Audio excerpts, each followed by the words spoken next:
Good evening and welcome back to the realm. It's just me and my VRAW back screen.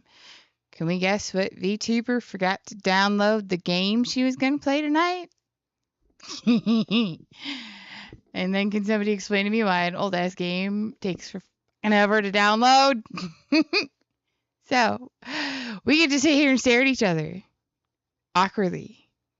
But you can use this opportunity, if you would like, to download the Chrome extension. It works for Firefox 2 that Puma has listed in the chat. If you would like to have access to the, I believe it's 11 Rye emotes that you can now use on the channel. They all start with VRY, and then there's a variety of different emotions. They would pop up in a list for you. I hope you enjoy them. We will definitely be working towards making it easier for you to use them as time goes on. Of course, once we get to certain levels with Twitch, they become even easier. But we want to give you guys some time to play with them. Make sure they all work. Why is this game 7.4 gig?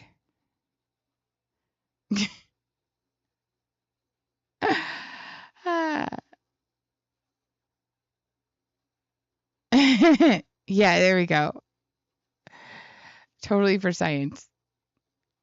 Not at all that I completely and utterly forgot that I needed to download the game in order to do anything with it tonight. Nope, just for science.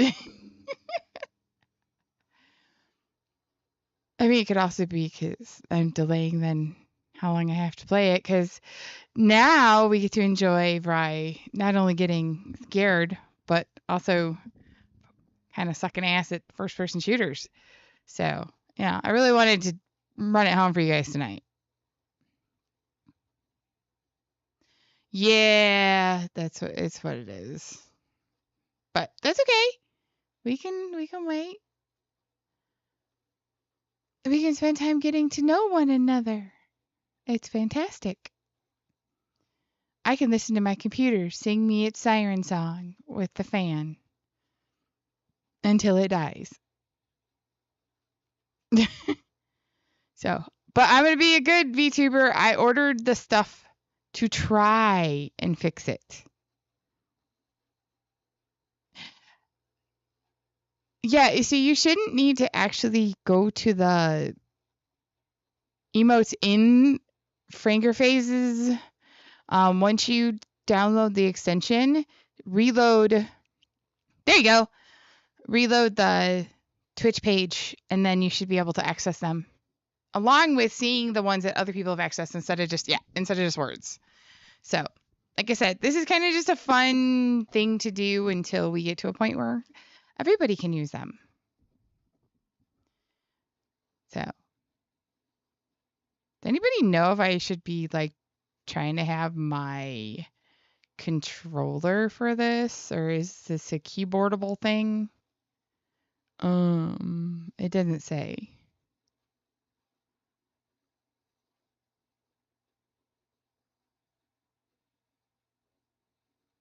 It doesn't tell me. It's okay, we'll figure it out together. What the fuck is KB&M? I'll never forget the first time I had a positive kill-death ratio in a first-person shooter. It was in Call of Duty. I was so fucking excited. It lasted for like a day, but it was so amazing. Oh, okay.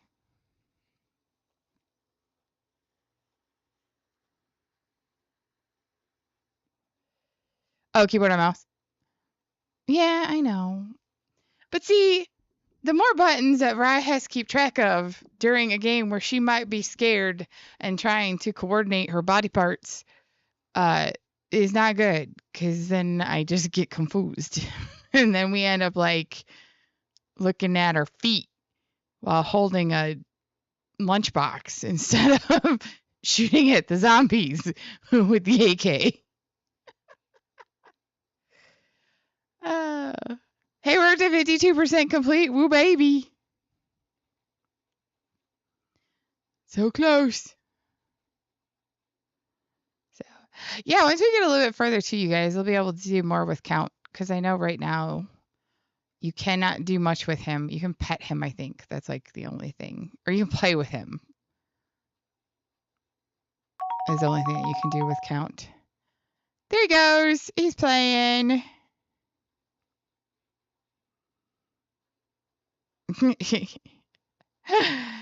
So, yeah. We're getting there, though. So, I think we are down to 16 more followers. And then just making sure that we have a couple other things. And then hopefully we'll get affiliate soon, which would be awesome.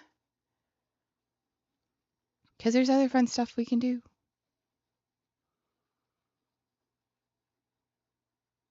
58%. It's so close. So, and hey, there's like 4 of this game for me to play. Well, that's good. I mean, I don't think it could be any worse than Order 13 for scaring the shit out of me.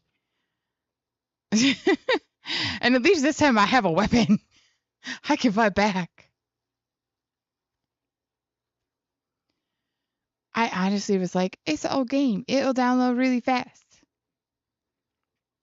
In exciting news, we will be going back to Genshin Impact on Thursday for Game Bites. The goal being for Vi to finally reach AR 16 so that I can multiplayer with people. And we will be making satisfying salad. Oh, I camp like pitch me a tent. Let's go. Okay, well, that actually don't pitch. That came out wrong. Anyways, there's a t-shirt that I saw once that was like about being a camper in FPSs, and I'm very good at that. Sniper rifles are your friend. What the hell was I talking about before I talked about inappropriate stuff?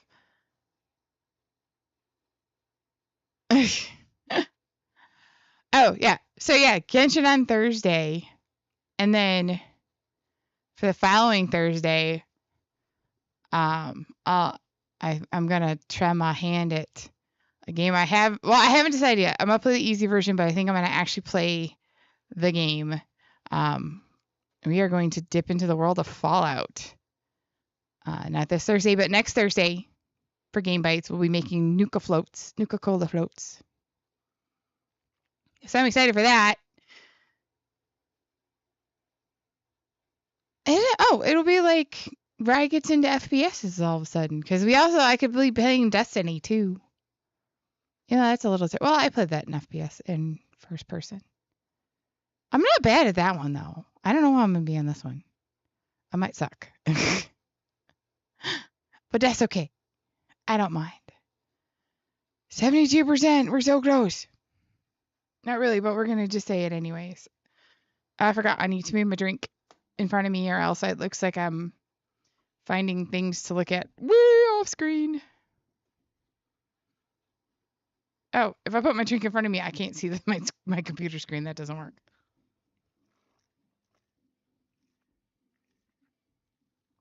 There's no way for me to ingest liquids and not have my little VTuber person be weird. Okay. Oh my gosh, it's so close. I just want to play the game. I was so good too about like having stuff. I know we need maybe on Saturday for streamer day, play Destiny. I think that'd be fun. And we can have people join because you can multiplayer that game.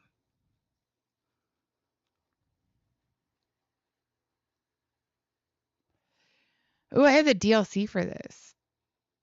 Extraction Point and Perseus Mandate. I think that requires I actually get like a way through the game. Oh yeah, Baldur's Gate. Yeah, that one would be fun too.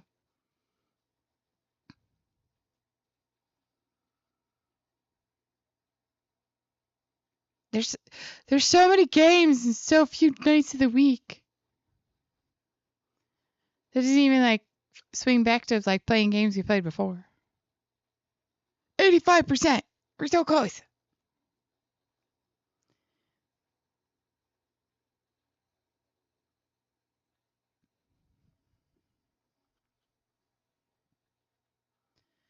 So I am not gonna have music playing because I'm assuming I need to actually hear what's going on. So I will be silent music. Oh, okay. Yeah, I mean, that makes sense. We're in the 90s. It's fantastic.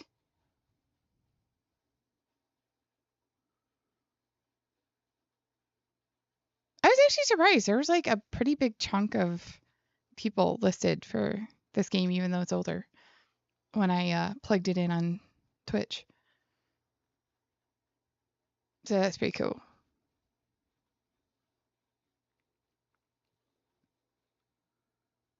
Yeah, right? Those are fantastic times. Let's reminisce about the good old days when we were less old. But at this point, a few decades, a few centuries, kind of all just mushes together into one big memory.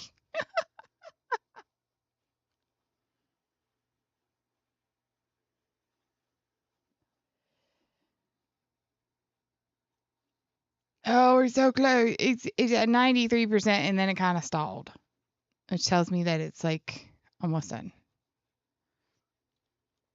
So, but in good news, hopefully Vampy's going to fix her computer over the next couple of days. So, yay. Because now it's making a noise to the point where I'm a little worried that like I'm going to cut out midstream because my computer's just going to say, nope. So you really like this game. So it better live up to all the hype, buddy. Because you have hyped the shit out of this.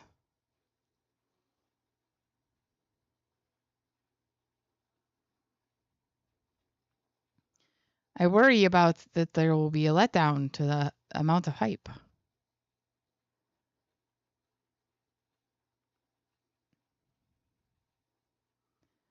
I doubt it though.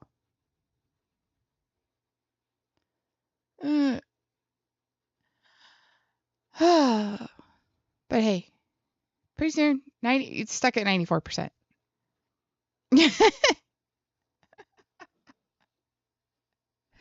I kind of had a feeling. Called a hunch.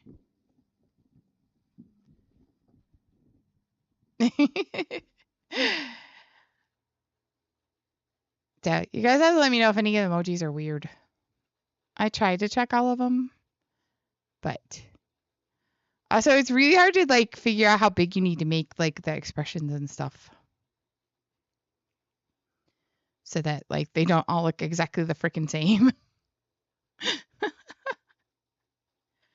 So, and I tried to make them different than the ones that pop up when people like join or raid or stuff. Oh, that was one thing we were gonna do. Oh wow, there you go. Alex played with all of them. Yeah, so I was thinking what we could probably do is start raiding on Tuesdays so that like I can get over the horror game I just finished playing.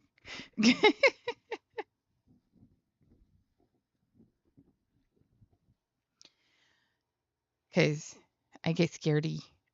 Oh, that's what I didn't do. I was supposed to like find nice games.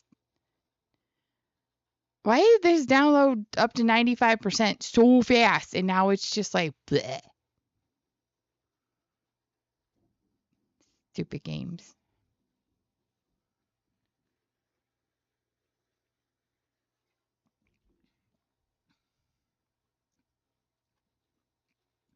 Yeah, I think that's all of them, isn't it? 1, 2, 3, 4, 5, 6, 7, 8, 9, 10, 11. Yep, there's 11.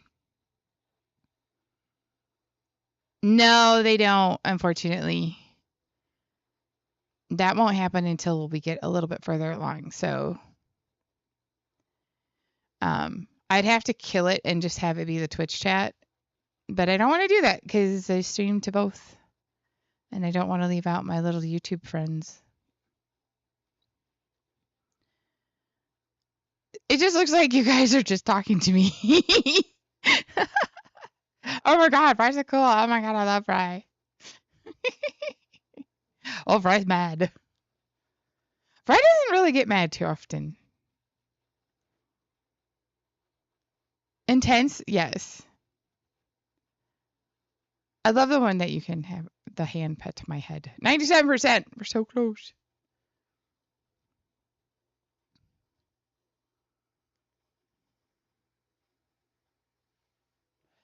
Honestly, I'm tempted to just be on the purple side instead of the purple and the red side. But I have some red side friends, so I don't want to like leave them hanging. Even though they could watch it as a VOD, and they stick around on the red side, so I don't want to like completely not partake in the red side of things. 97%.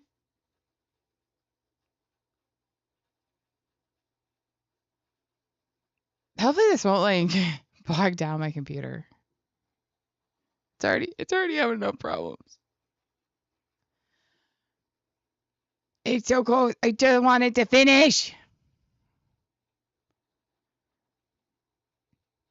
In my defense, I got distracted by almost finishing a song today.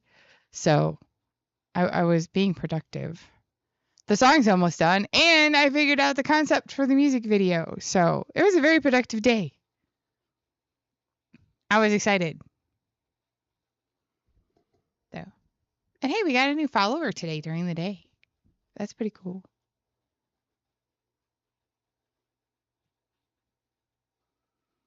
Oh my god, I've had to just chat for 23 minutes. I think this is the longest time I've had to just like entertain y'all with my stream of consciousness.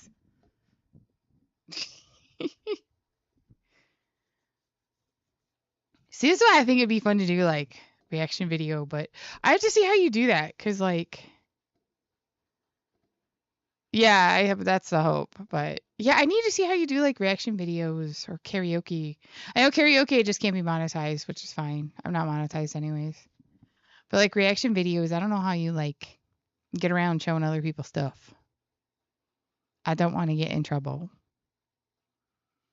I got copyright hit once on accident and it scared me. It's like, no, don't take away my realm. Yes, a song I do say. I did two things, actually. I pulled the vocals off of a song that already got released so that I have just the instrumental so that I can record new vocals on top of the instruments. And then I got a few steps further in a new song. So, with everything that takes... Oh, no! The download failed. What the fuck? No, why? Oh my god, it's starting me back at 41%. What? Oh, that's so annoying. Am I going to have to like skip the first one? I don't want to skip the first one though. I want to play them in order. Well, shit. Should we play something else while this downloads? Cause like it's going to take for freaking ever. Yeah, exactly. There we go. Some bright angry time. I don't want to like tax the system. Yeah, scuff is rough. But you know what? Well, let's play a game that has absolutely no connection to the theme of the evening. Oh my gosh. I'm tempted to like play like Romancylvania just to like be a doofus. Because technically it fits the theme because it's like horror thematic monsters. Be pretty funny.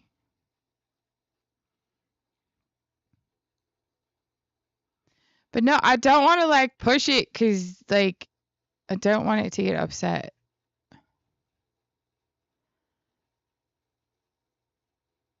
at me for like trying to do something else. It's already having problems downloading this game, and I don't know why. But if it fails again, we're just gonna have to scrap the concept for tonight and play something else. Which I have no idea what that's gonna be, but that's okay. Because we just roll with it. Oh, what is Hell Let Loose? Oh, that's like a war game. Let's look through the other games.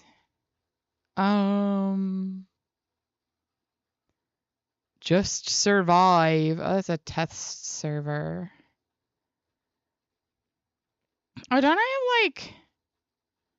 Let's see, I have V Rising. Undertale. I don't have a lot of these installed though.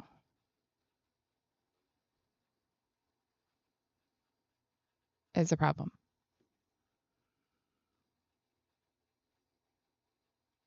I'm wondering if this has failed out before, and that's why it wasn't completely ready to go. Which I don't understand why it would be corrupted files. I just got it. Like, it's just been sitting there. Blah.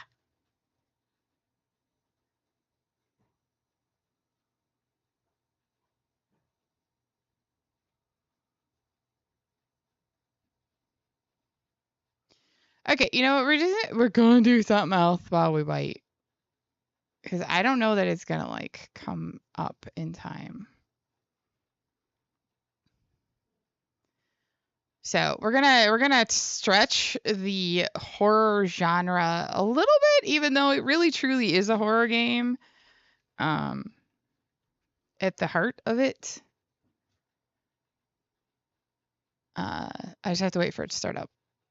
But I don't know. We might have to skip Fear and wait to do Fear next week.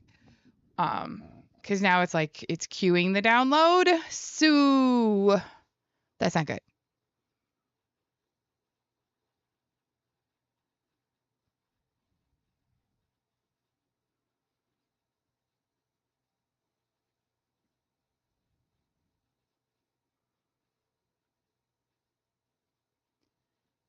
Okay.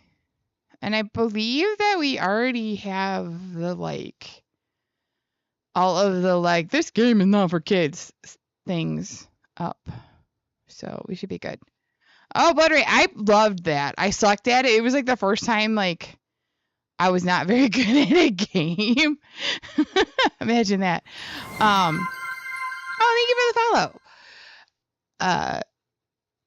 Thank you. Oh, look at you little botting it up. That's so fun. Okay, anyways, I'm gonna really quick change the stream information and then everybody can see what we are going to play because it is working. So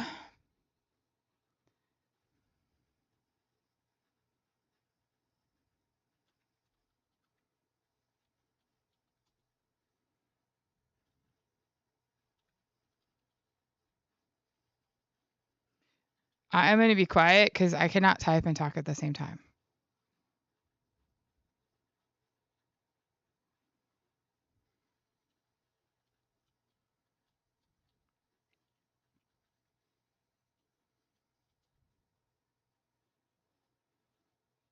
So talk amongst yourselves.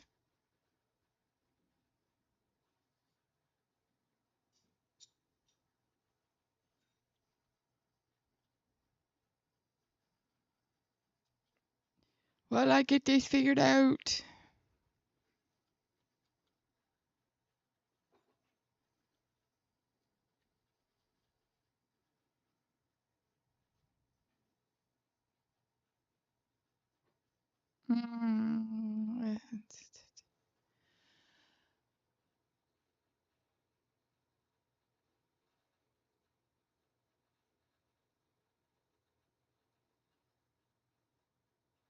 Let's throw a couple extra things on there.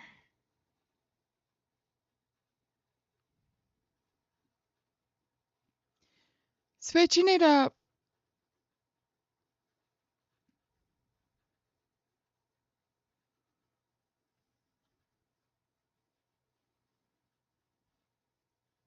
I need to have like a plain photo, like for when like the thumbnail isn't working, like I just have a photo I can use. Oh, here. Actually, this one might work. Nope, that one doesn't work.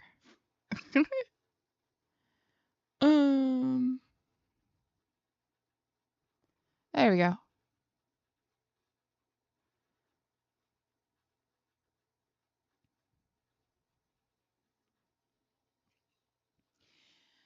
Ah, the damn bots. Okay.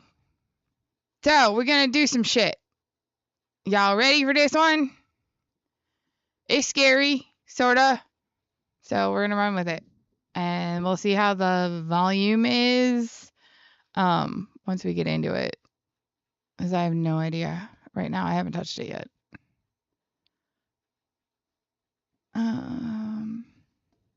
Okay. So, anyways. Let's do this. We're going to do a little doki doki.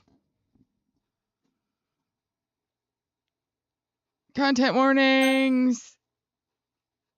Yes, I agree.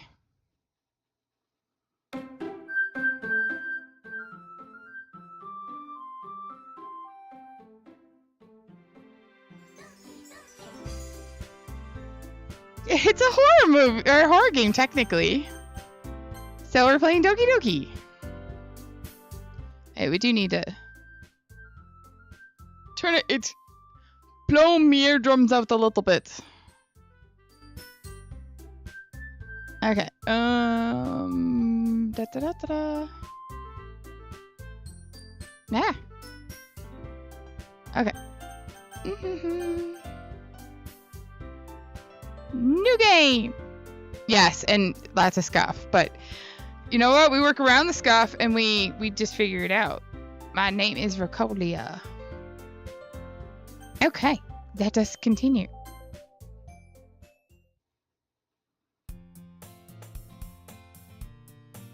I think I do have them all up.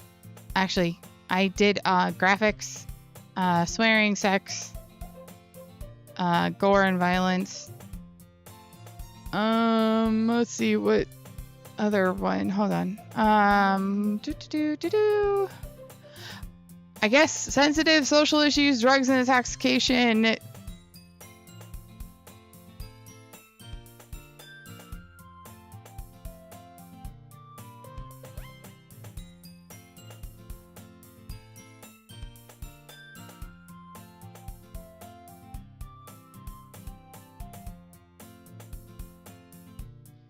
Okay, I literally checked every single warning that Twitch gives you as an option. So, hey. I see an annoying girl running toward me from the distance, waving her arms in the air like she's totally oblivious to any attention she might draw to herself. That girl is Sayori, my neighbor and good friend since we were children. You know, the kind of friend you'd never see yourself making today, but it just kind of works out because you've known each other for so long. We used to walk to school together on days like this, but starting around high school, she would oversleep more and more frequently, and I would get tired of waiting up. But if she's doing a chase after me like this, I almost feel better off running away.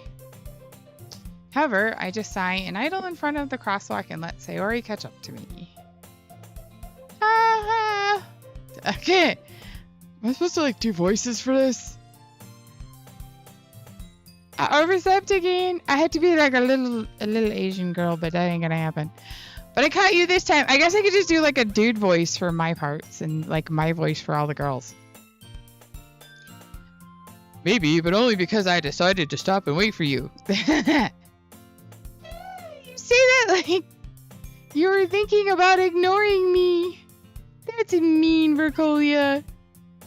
Well, if people stare at you for acting weird, then I don't want them to think we're a couple or something.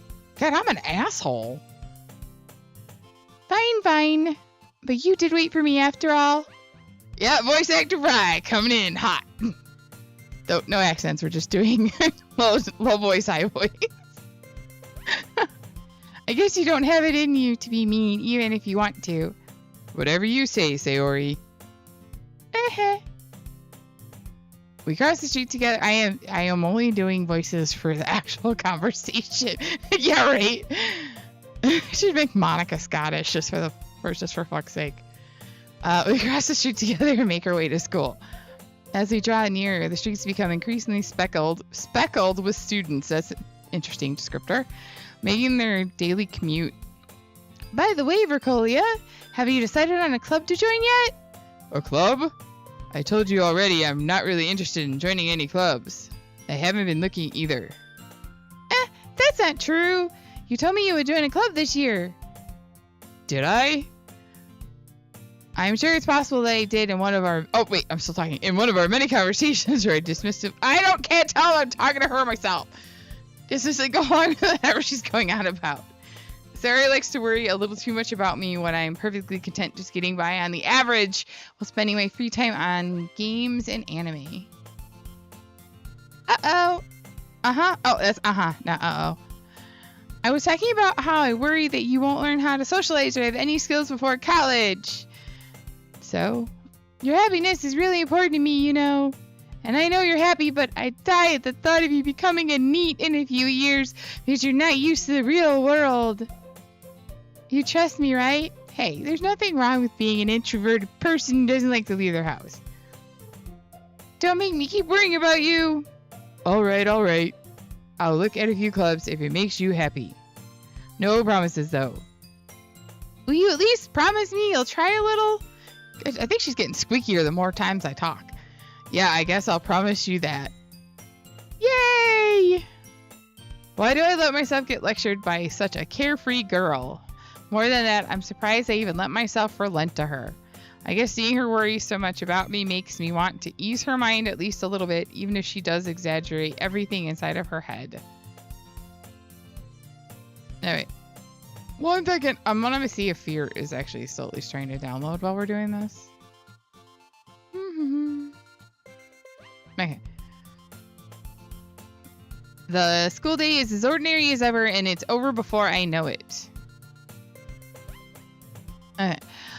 After I pack up my things, I start blinking at the wall looking for an ounce of motivation. Clubs. Sayori wants me to check out some clubs. I guess I have no choice but to start with the anime club. Hello? Sayori? Sayori must have come into the classroom while I was spacing out. Is she like stalking me? I look around and realize that I'm the only one left in the classroom. I thought I'd catch you coming out of the classroom, but I saw you just sitting here spacing out, so I came in. Honestly, you're even worse than me sometimes. I'm impressed. You don't need to wait up for me if it's going to make you late to your own club.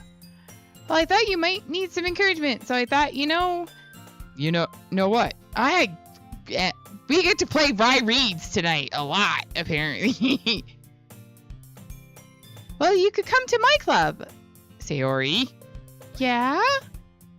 There's no way I'm going to your club. Meanie. Sayori is vice president of the literature club. Not that I was ever aware that she had any interest in literature. In fact, I'm 99% sure she only did it because there you go. Because she thought it would be fun to help start a new club. Since she is the first one to show interest after the one who proposed the club, she inherited the title of vice president.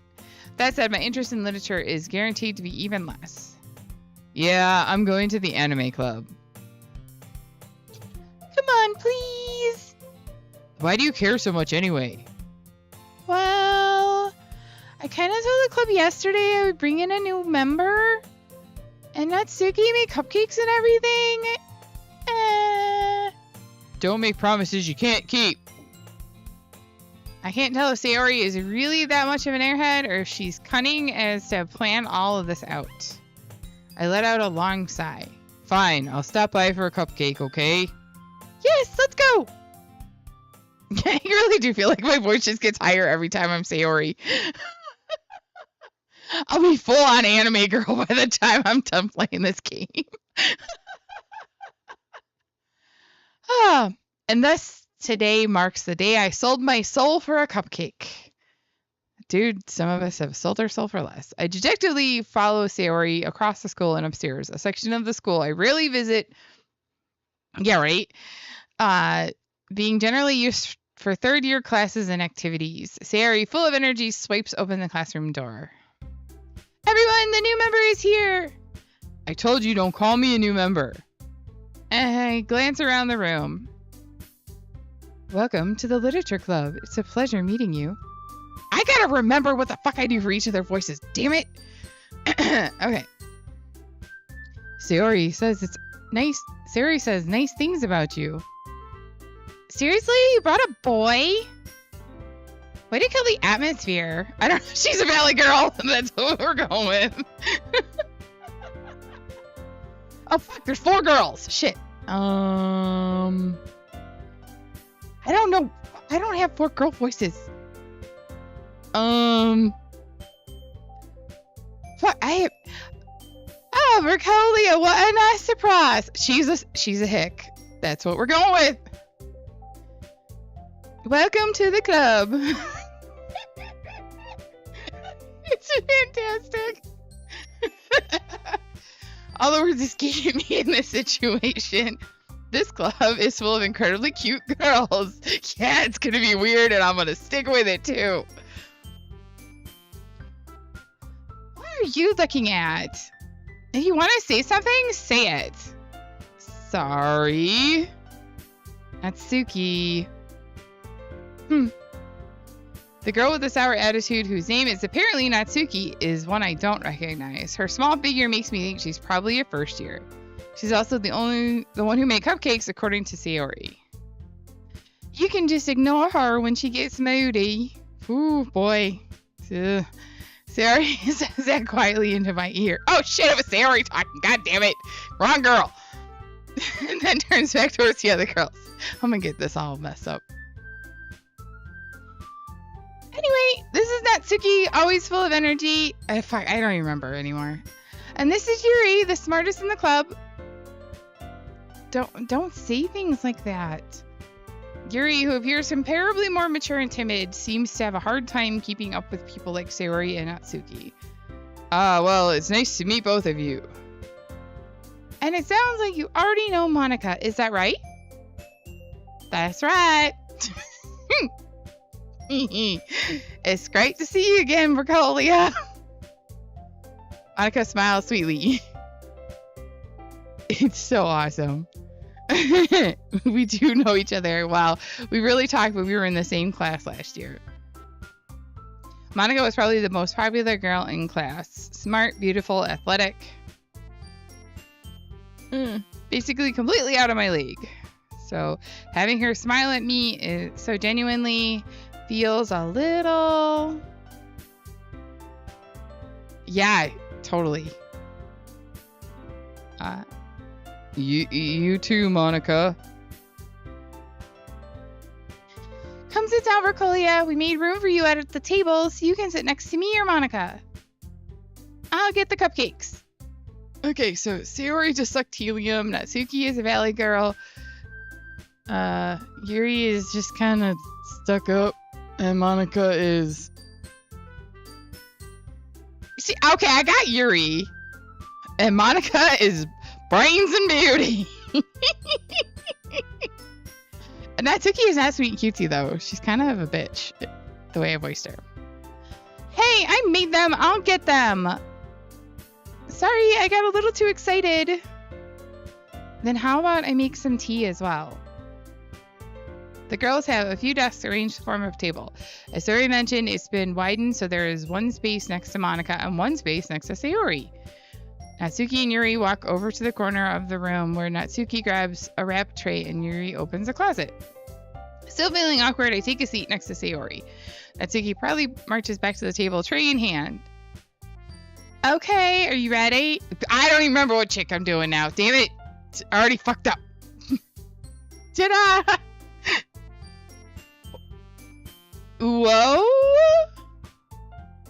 Yeah, we're gonna say that's how you say that word. Natsuki lifts the foil off the tray to reveal a dozen white, fluffy cupcakes decorated to look like little cats. The whiskers are drawn with icing, and little pieces of chocolate. Oh shit, Fear downloaded! Holy crap! Okay. Little pieces of chocolate are used to make ears. So cute! I had no idea you were so good at baking, Natsuki.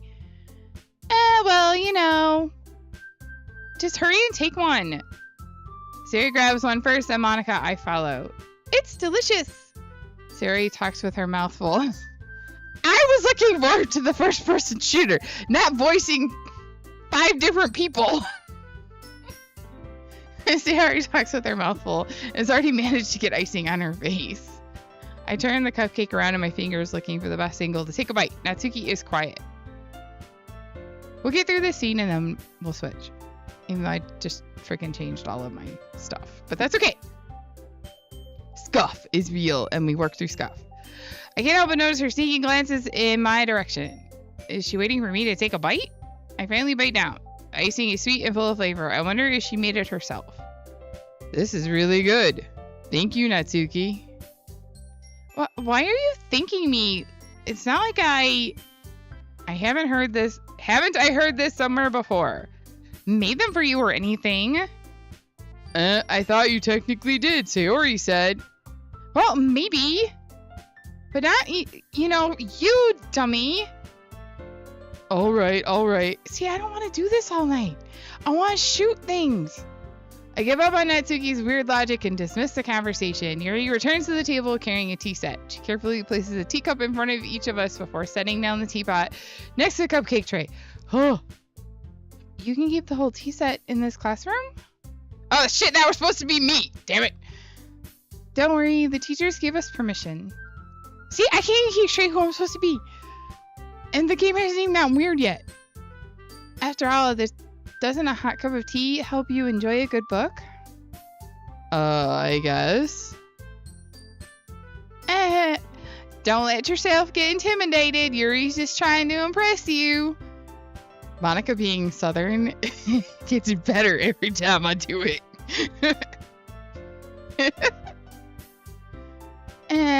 That's not... Insulted Yuri looks away.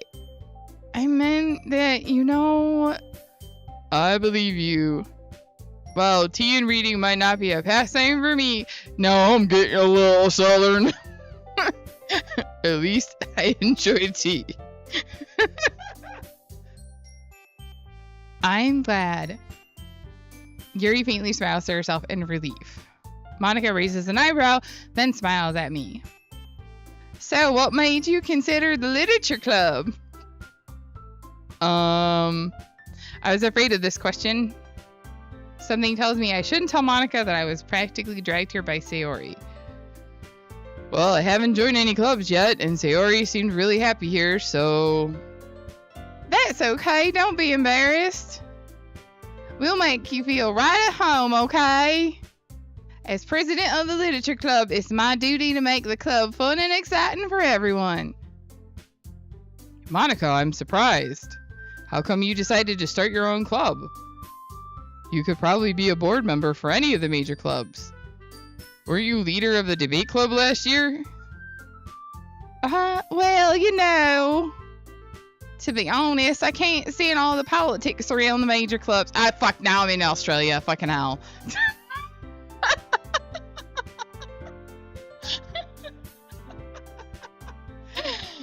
It feels like nothing but arguing about the budget and publicity and how to prepare for events. I'd much rather take something I personally enjoy and make something special out of it. And if it encourages others to get into literature, then I'm fulfilling that dream. Oh, fucking hell. What the fuck was Sayori? Monica is a really great leader. I think that was her. Fuck. Yuri nods in agreement. Then I'm surprised there aren't more people in the club yet. It must be so hard to start a new club. You could put it that way. Not many people are very interested in putting it out all the effort to start something new, brand new. Huh.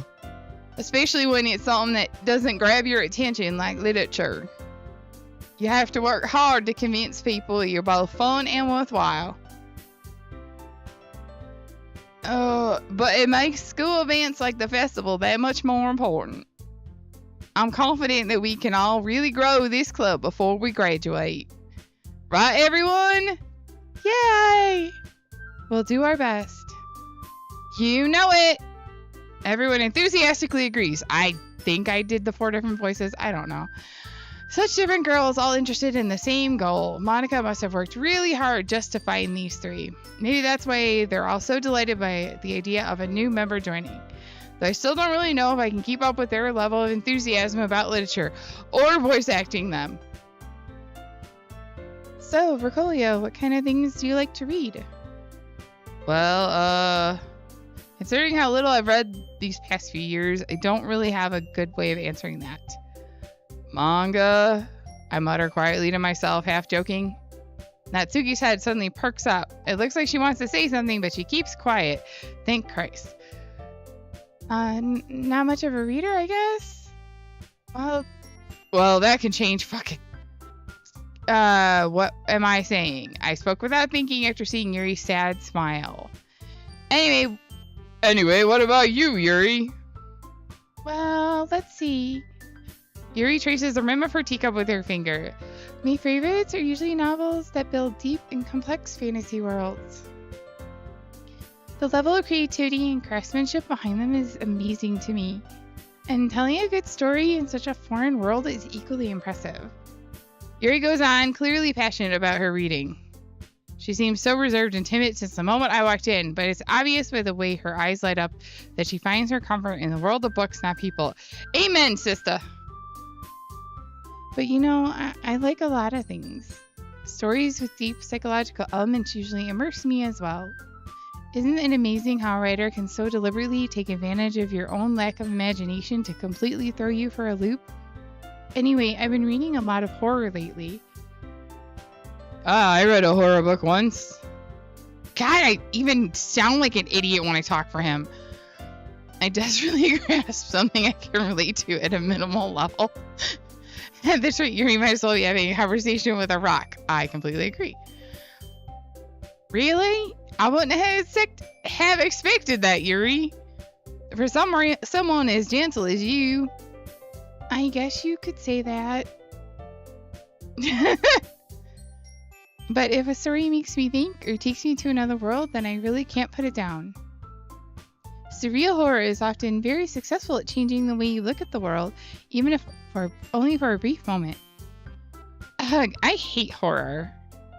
Oh, why's that? Well, Natsuki's eyes dart over to me for a split second. Never mind.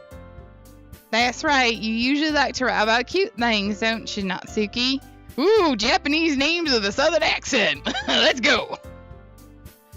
What? Hold on, I got a call. This voice acting shit's rough. What gives you that idea? You left a scrap of paper behind last club meeting.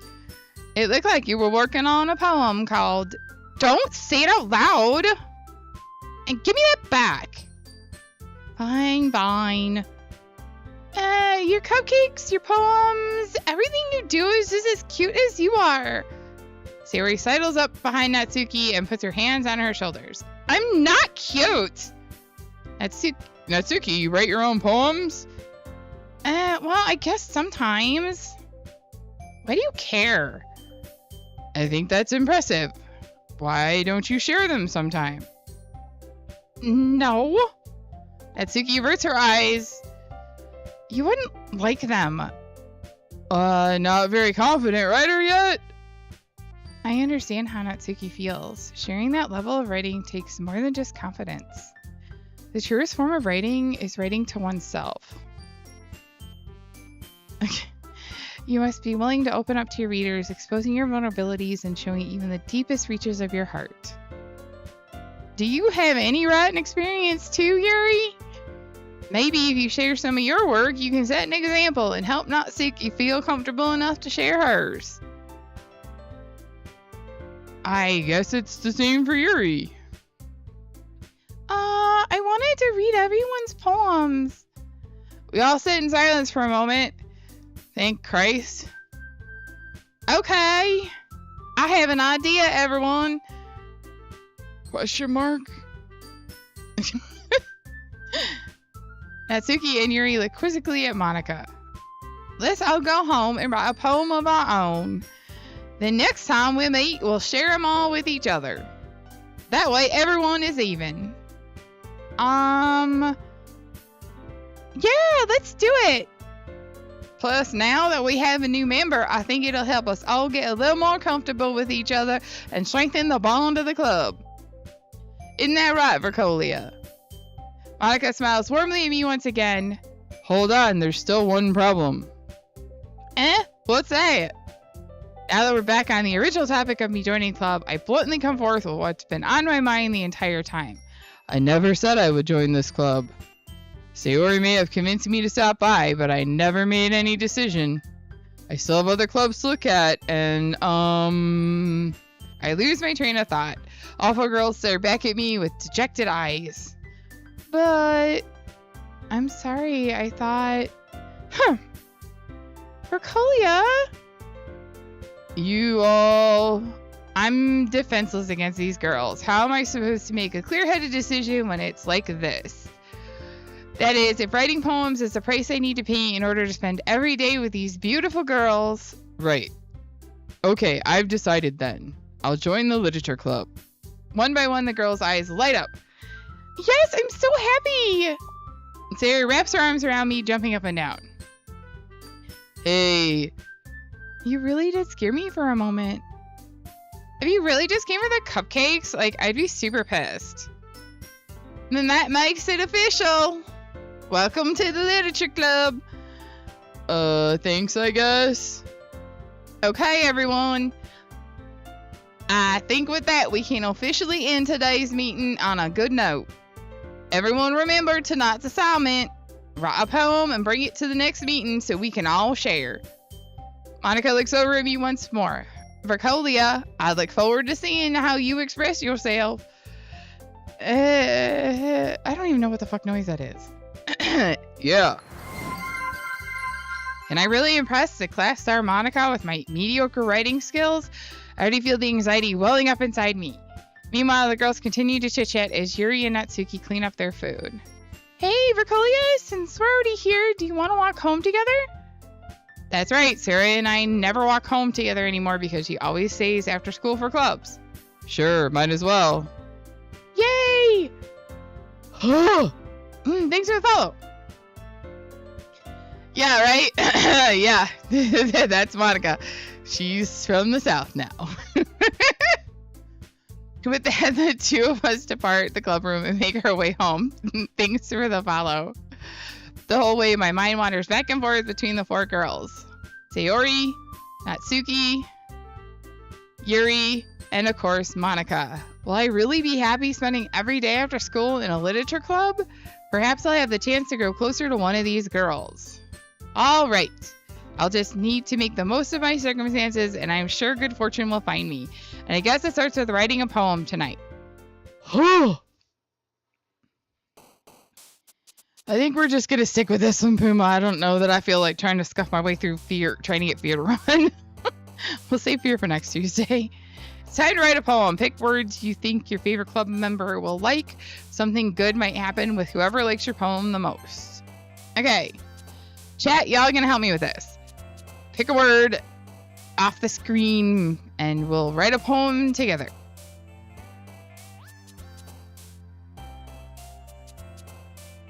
If you have played this game before, please do not pick words just because you know what's going to happen.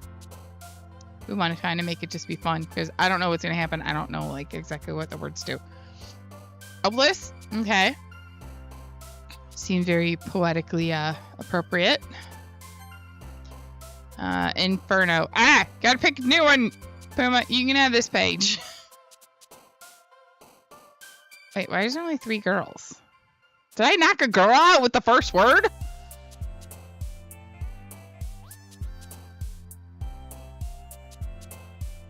I keep reading. You guys have a little bit of a delay.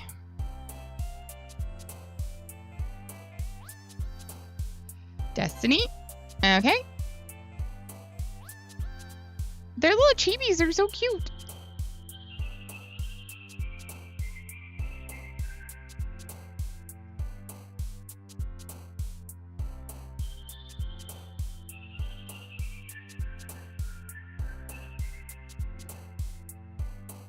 Let's see.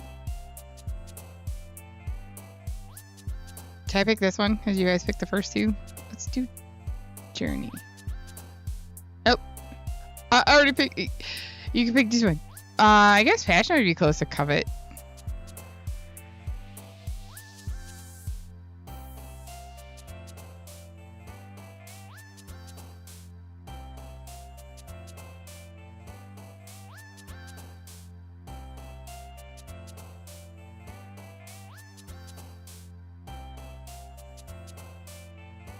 Passion. Okay. And next one.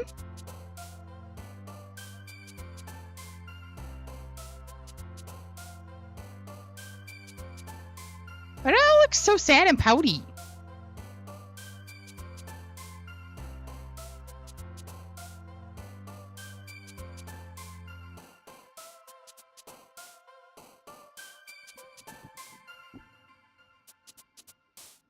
Like, I'm pissing them all off. I just started. Heart? Okay. Boop. Hey, next one. Oh, Natsuki's still, or Sayori's still pretty happy.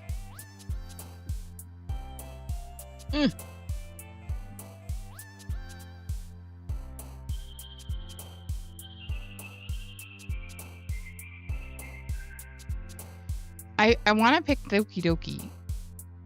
Because it's like the name of the game.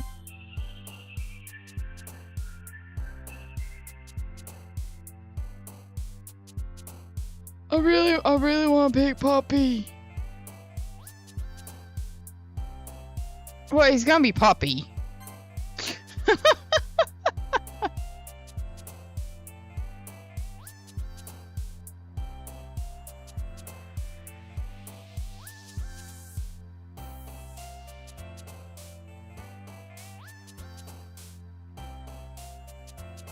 I don't know. She's so sad. Don't be sad, Yuri. It's okay. Now. Color, okay. Oh, well, that's an easy one. Bunny. Oh, wow. There's like quite an array of words on this page.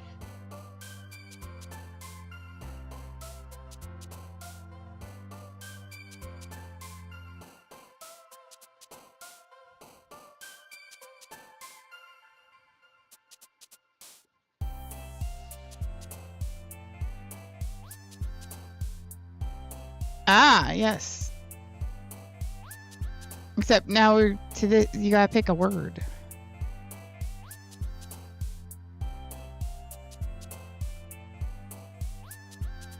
Too bad it can't be Fluffy and Misery. Fluffy. This is gonna be a weird fucking poem.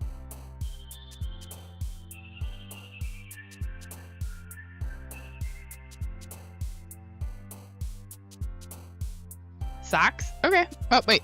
No. Socks was the last page. Sing. Okay.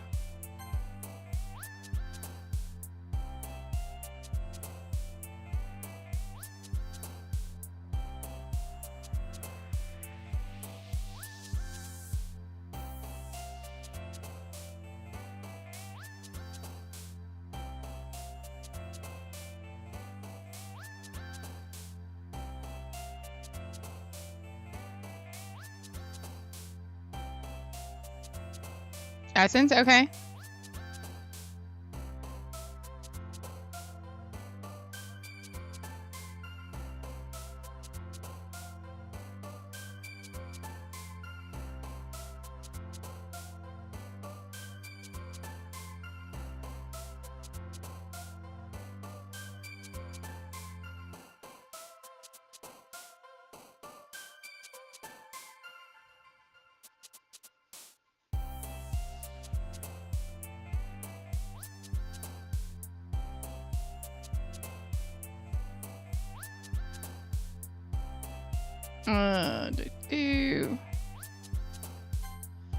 Okay. That's some weird ones.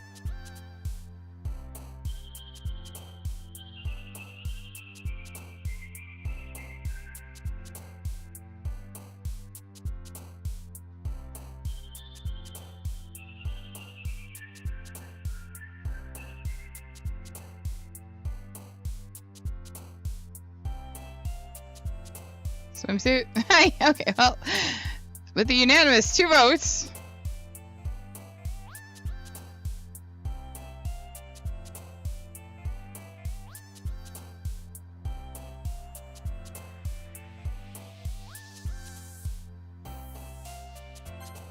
Damn, that's a long ass poem.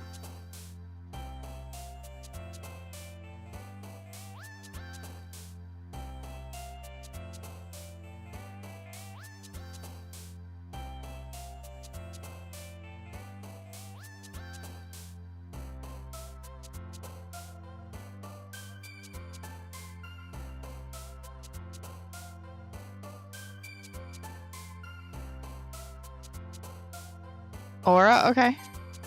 Oh yeah, 15 and 20.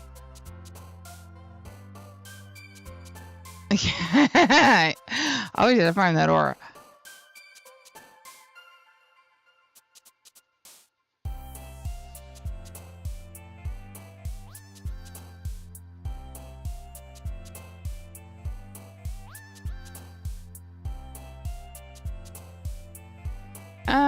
Let's go with bliss. Because you can like be blissfully unaware. Like it could be happy or like it could be a bunch of different things.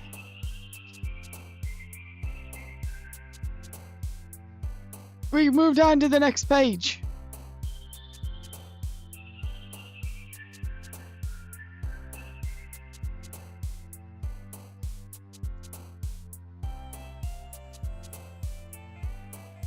Twirl.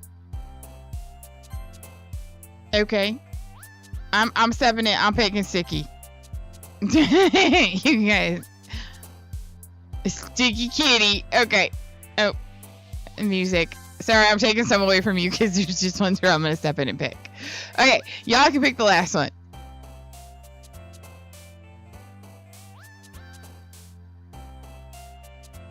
I did pick kitty.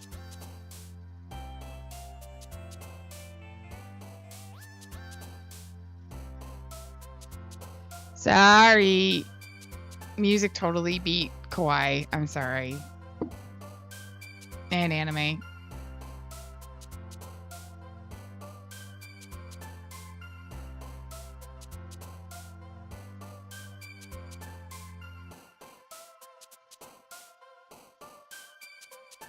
Okay, anime.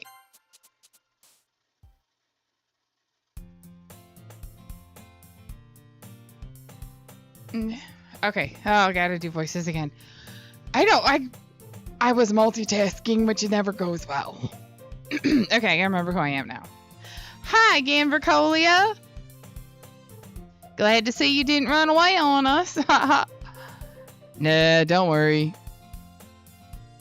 Yeah, I know. That's why I was trying to like make sure I remember. This might. Oh wait, that's me. This might be a little strange for me, but at least I kept my word. Well, I'm back at the literature club. I was the last one to come in, so everyone else is already hanging out. Thanks for keeping your promise, Vercolia. I hope this isn't too overwhelming of a commitment for you. Making you dive headfirst into literature when you're not accustomed to it? Oh, come on. Like, he deserves any slack. Sayori told me you didn't even want to join any clubs this year. And last year, too. I don't know if you plan to just come here and hang out or what. But if you don't take us seriously, like, then you won't see the end of it. Natsuki, you certainly have a big mouth for someone who keeps her manga collection in the club room. Natsuki finds herself stuck between saying Monica and manga. Manga is literature. Swiftly defeated, Natsuki pops back into her seat. Don't worry, guys. Vercolia always gives it his best as long as he's having fun. I feel like I should have made my name a boy's name because I know you play a boy character. Oops. He helps me with busy work without even asking. I feel like Sayori's just a higher version of you. I'm hearing right now. Huh. Like cooking and cleaning my room. How dependable.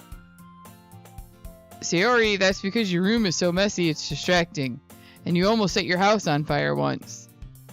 Is that so? You two are really good friends, aren't you? I may be a little jealous. How come? You and Vercolia can be good friends too. Sayori? As usual, Sayori seems oblivious to the weird situation she just put me into. Oh! Yuri even brought you something today, you know? Wait, Sayori? Me? Oh, me? Damn it. I keep forgetting to be me. I'm supposed to have a low voice. Not really. Don't be shy. It's really nothing. What is it? Never mind. Sayori made it sound like a big deal when it's really not. What did I do? Oh, crap. I was the wrong voice. Sorry. I'm sorry, Yuri, I wasn't thinking. I guess that means it's up to me to rescue this situation. Hey, don't worry about it. First of all, I wasn't expecting anything in the first place, so any nice gesture from you is a pleasant surprise. It'll make me happy no matter what. Is that so? Yeah, I won't make it a big deal if you don't want it to be. Alright. Well, here. Yuri reaches into her bag and pulls out a book. I didn't want you to feel left out, so I picked out a book I thought you might enjoy. It's a short read, so it should keep your attention even if you don't usually read. And we could, discuss it if you wanted. How is this girl accidentally being so cute? She even picked out a book she thinks I'll like despite me not reading much. Yuri, thank you. I'll definitely read this. I enthusiastically take the book. Phew. Well, you can read it at your own pace. I look forward to hearing what you think. Now that everyone's settled in, I expect Monica to kick off some scheduled activities for the club, but that does not seem to be the case. Sayori and Monica are having a cheery conversation in the corner. Yuri's face is already buried in a book. I can't help but notice her intense expression like she was waiting for this chance. Meanwhile, Natsuki is rummaging around in the closet. Man, it looks like no one wants to be bothered today. I slumped down into the nearest desk. How am I supposed to occupy myself with something literature related by myself like this? I guess I could always read some of the book Yuri gave me, but I'm feeling a little too tired to read. I could probably fall asleep right now. I close my eyes and end up listening in on Sayori's conversation with Monica. We're probably gonna seem really lame compared to all the other clubs, though. Well, we can't give up. The festival is our chance to show everyone what literature is all about. The problem is the idea of a literature club sounds too dense and intellectual. But it's not like that at all, you know? We just need a way of showing that to everyone. Something that speaks to their creative minds. That doesn't solve the problem, though. Eh? What do you mean? Even if we come up with the most fun thing ever, nobody will come in the first place if it's a literature event. So it's more important to figure out how to get people to show up in the first place, you know? And after they come, we can do the thing to speak to their creative minds. What's this? Sayori is taking this really seriously. It's weird to hear her deliberating like this. That's a good point.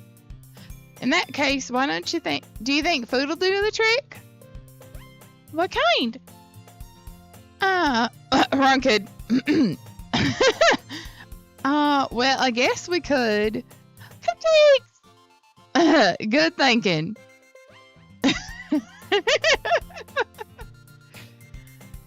I know, right? It's like not what you expect for her at all. Natsuki would love to do that. Oh, you're right. Natsuki makes the best cupcakes. That'll work out perfectly. That wasn't why I suggested it. Cupcakes speak to my creative tummy. Cupcakes it is then. I'm hungry. Anyway, we still need to work out the details of the event itself. I find myself smiling. In the end, Sayori is still her usual self. But therein lies the unexpected reason I admire her. Unlike me, who has trouble finding any motivation at all, Sayori can put her mind to things and make them come to life. I suppose so I end up letting her get on my case about things. I can't help but wonder what it'd be like to see the world through her eyes. What the fuck word is... what noise is that? I open my eyes to find Sayori's face filling my vision. I nearly fall out of my chair. Sorry. Wait. Actually, I'm not sorry at all. It's your fault for sleeping like that. This isn't napping club. Does her school have a napping club? Oh, I'd be all the fuck about napping club, man. That'd be awesome. You're staying up late again, aren't you? Now that you're in a club, you're gonna have less time for anime, you know? You'll need to get used to it. Don't say that so loud. I glance over my shoulder to see if Monica overheard. It's true, though. Yeah. I know. You're always looking out for me, Sayori. Oh, yeah, that's true. Gonna make this even harder for me. It's what I do best. Exactly. That's the problem. What about you? You look out for me better than you look out for yourself. You're still oversleeping every day, aren't you? Not every day. That's not very convincing. How many days this past week have you gotten up on time? It's a secret. I knew it. Come on. At least give me the benefit of the doubt. I can't even do that. Look, Sayori, it's written all over you. Huh? Sayori glances around at herself. How is it written all over me? You were clearly in a rush this morning. Oh, God, this is exhausting. I haven't even, gotten into, anything. Look, your hair is sticking out all around here. I run my fingertips down the side of Sayori's hair, trying to straighten it out. Man, you really need a brush for this. My hair is just really hard to get right. I won't fall for that. There's more than just your hair. Look, your bow isn't straight either. And there's toothpaste stain on your collar right here. I try to wipe off the stain with my finger. But nobody would ever notice that. Of course they would. Nobody's going to tell you about it because they don't want to embarrass you. Fortunately, I don't really care about that. Hey, you meanie! And you don't even keep your blazer buttoned up. Seriously, Sayori, why do you think you don't have a boyfriend yet? And somehow, dude, I totally, I'm a surfer guy now. Thanks for the follow. That's super mean. Sorry, but you'll thank me later. I'm totally surfer dude now. I start to button her blazer from the bottom. Once you see how much better it looks, you'll change your mind. This is so funny. What is? Well, I was just thinking how weird it is to have a friend who does these kind of things. It's called a daddy dom? Don't say that. You make me feel weird about it, stupid. It's okay though. I'm happy we're like this. Aren't you? I guess. Hey, be careful. That button might come off. Why is this one so hard to close? 'Cause she has tits, dude. 'Cause it's by her tits. I struggle to fully close the button near her chest. Does this thing even fit you properly? It did when I bought it. Sigh. Who the fuck says sigh when they're sighing? Anyway, if you ever buttoned it, you would have noticed sooner that it doesn't fit you right. It doesn't fit you anymore. Fucking reading. What are you smiling about? It means my boobs are up bigger again. Don't say that out loud. If I ever, for any reason, in front of any of you, outside of this, please, dear God, smack me across the face. Okay. Anyway, you look much better now, so, why does it feel strange as you see Ori's blazer buttoned up like that? But it's so stuffy. It's not worth it at all. Sayori hastily unbuttons her blazer once more. Phew! That's so much better. Sayori puts her arms out and twirls around. So if I keep it unbuttoned, then I won't get a boyfriend, right? What kind of logic is that? And why are you saying it like it's a good thing? Because if I had a boyfriend, then he wouldn't even let you do things like this. And if you take care of me better than anyone else would anyway. So that's why I'm keeping it unbuttoned. Stop saying all these embarrassing things. I didn't say anything embarrassing. Jeez. Well, anyway, just focus on trying to wake up a little earlier. What the fuck? Now I'm Canadian? What the fuck? Oh, God. If only you focus on going to bed earlier. Fine. It's a deal. What the fuck is with the I guess we really are better at taking care of each other than we are taking care of ourselves. Yeah, I guess so, huh? So maybe you should come wake me up in the morning. You're doing it again, Sayori. Aw, but I was joking that time. Yeah, right? Man, it's impossible to tell with you sometimes. Oh, nope, we're back to the surfer boy. Okay, everyone. Fucking hell. Uh? It didn't hit anything. Monica suddenly calls out, "Why don't we share the poems we wrote now?" Yay! Berkeley, I can't wait to read yours. I can't wait to read mine either because I have no idea what it says.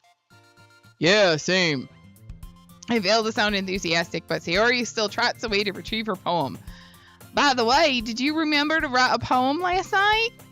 Yeah? My relaxation ends. I can't believe I agreed to do something so embarrassing. I couldn't really find much inspiration since I never really done this before. Well, now that everybody's ready, why don't you find someone to share with? I can't wait! Sayori and Monica enthusiastically pull out their poems. Sayori's is on a wrinkled sheet of loose leaf torn from a spiral notebook. On the other hand, Monica wrote hers in a composition notebook. I can already see Monica's pristine handwriting from where I sit. Natsuki and Yuri reluctantly comply as well, reaching into their bags. I do the same myself. Oh, brother, here comes our... Who should I show my poem to first? My vote is Yuri. If I have a vote, I say we show it to Yuri first.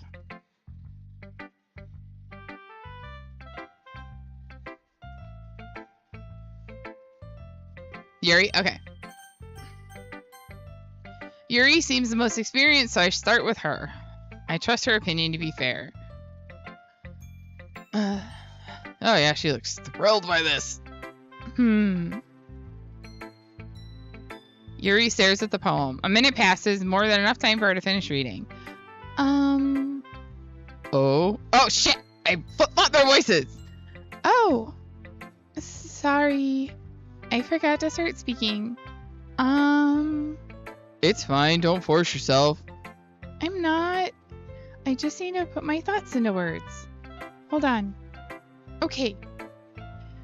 This is your first time writing a poem, right? Yeah. Why do you ask? Fucking hell. I'm just making sure, I guess, that it might be after reading through it. Oh, so it's that bad? No! Oh shit. Did I just... Fucking hell! Did I just raise my voice? Oh, I'm so sorry. Yuri buries her face in her hands. I couldn't help but notice that it's been several minutes and we really haven't gotten anywhere. It might take Yuri a while to get used to new people. It's fine, I really didn't notice. What were you saying? Right, it's just there are specific writing habits that are usually typical of new writers, and having been through that myself, I kind of learned to pick up on them. I think the most noticeable thing I recognize in new writers is that they try to make their style very deliberate. In other words, they tend to pick a writing style separate from the topic matter and they form the two together. The end result is that both the style and the expressiveness are weakened. Once Yuri finds her train of thought, it's as if her demeanor totally changes. Her stammering is completely gone and she sounds like an expert. Of course, that's not something you can be blamed for. There's so many different skills and techniques that go into writing even a simple poem. Yeah, right? Not just finding them and building them, but getting them to work together is probably the most challenging part. It might take you some time, but it all comes with practice and learning by example and trying new things. I also hope that everyone else in the club gives you valuable feedback. Natsuki can be a little bit biased, though. Biased? How? Well, never mind. I shouldn't be talking about people like that. Sorry. It's fine. I'm not sure if Yuri is apologizing to herself, to me, or to Natsuki. Do you mind if I read your poem now? Do we ever get to read our poems? I think it's like at the end. Please do. I'd love to share my thought process behind it. Yuri smiles dreamily as if that's a rare opportunity for her, which itself is kind of funny. After all, isn't this supposed to be a literature club? Huh. Ghost under the light. The tendrils of my hair illuminate beneath the amber glow, bathing. It must be this one. The last remaining streetlight to have withstood the test of time. The last yet to be replaced by the sickening blue-green hue of the future. I bathe. Calm breathing air of the present, but living in the past. Light flickers, I flicker back. Continue outside the poem area to continue. I'm sorry. I have such terrible handwriting. What? I wasn't thinking that at all. Fucking hell. But it took you a long time to read. Well, I just don't read script that often. I actually think your handwriting is pretty. Is everybody fucking Canadian in this game? That's a relief. Also, I like the poem. Even though it's short, it was really descriptive. It wasn't too short? I usually write longer poems. Not at all. Thank you. I'm really glad you like it. I'll be honest. Since it's our first time sharing, I wanted to write something a little more mild. Something easy to digest, I suppose. Are you into ghosts? Oh, are you into ghosts, Jerry? Fucking hell. Hoo-hoo? Is it hoo-hoo? Actually, this story isn't about a ghost at all, Vercolia. Really? I must have totally missed the point. Oh, crap. That was supposed to be my deep voice. Well, I suppose you did only glance over it after all.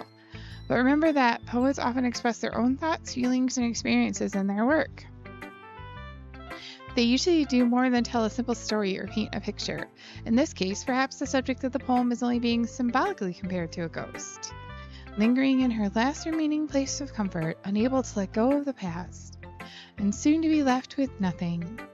That's a lot more solemn putting it that way. I hadn't even thought of that. I sound like I have 2 fucking brain cells when I'm voicing him. That's impressive. It's nothing really. Well, it makes me happy you think that. Just remember that it won't be long before you pick up on these things too. Yeah, maybe you're right. I guess I'll have to keep trying. I'm counting on you. Who should I show my poem to next? This winning motherfucker of a poem that we wrote. I think Monica should be last. I know, maybe Sayori should be last. Should we do Natsuki? I'm almost like, well, who do I want to voice next?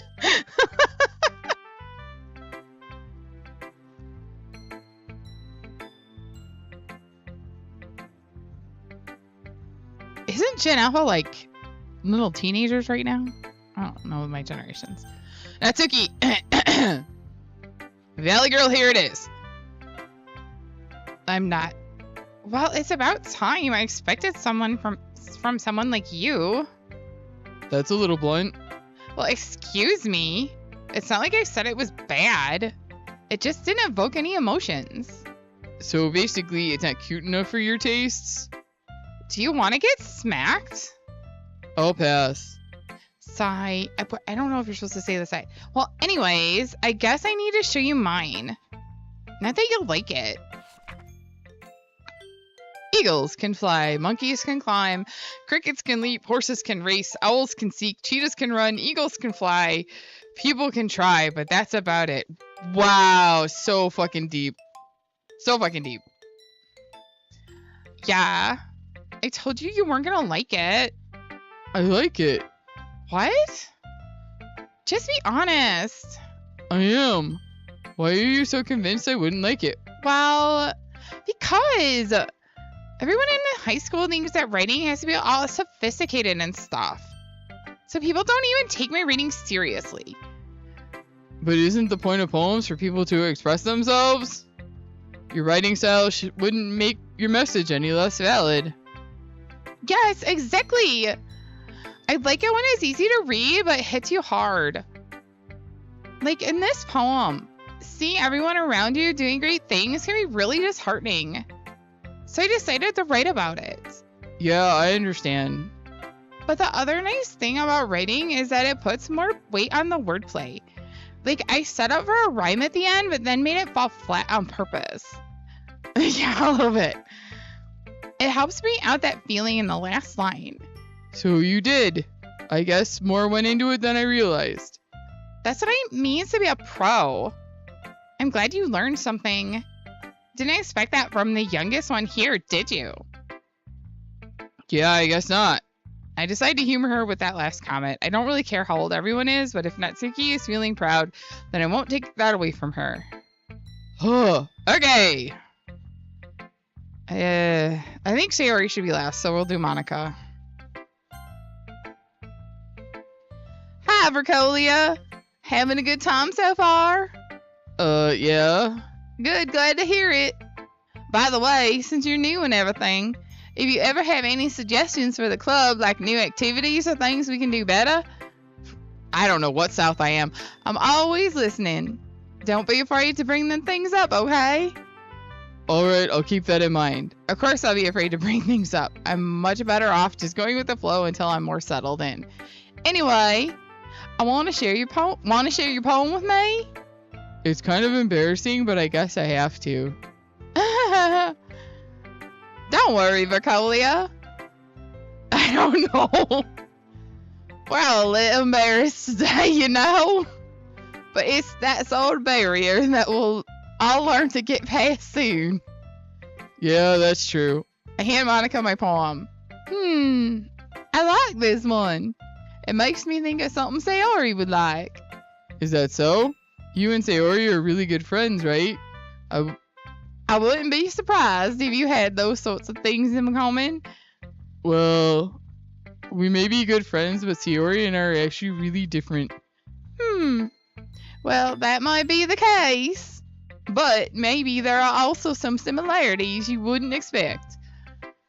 The way she talks about you, it sounds like the two of you will really care about each other's well-being. Even if you show it in different ways, it ends up being more similar than you think. I'm apparently Forrest Gump now. I don't know. It is a chick. And so I think it's that kind of vibe when I'm reading your poem. You sure you're not reading into it too much? I could be.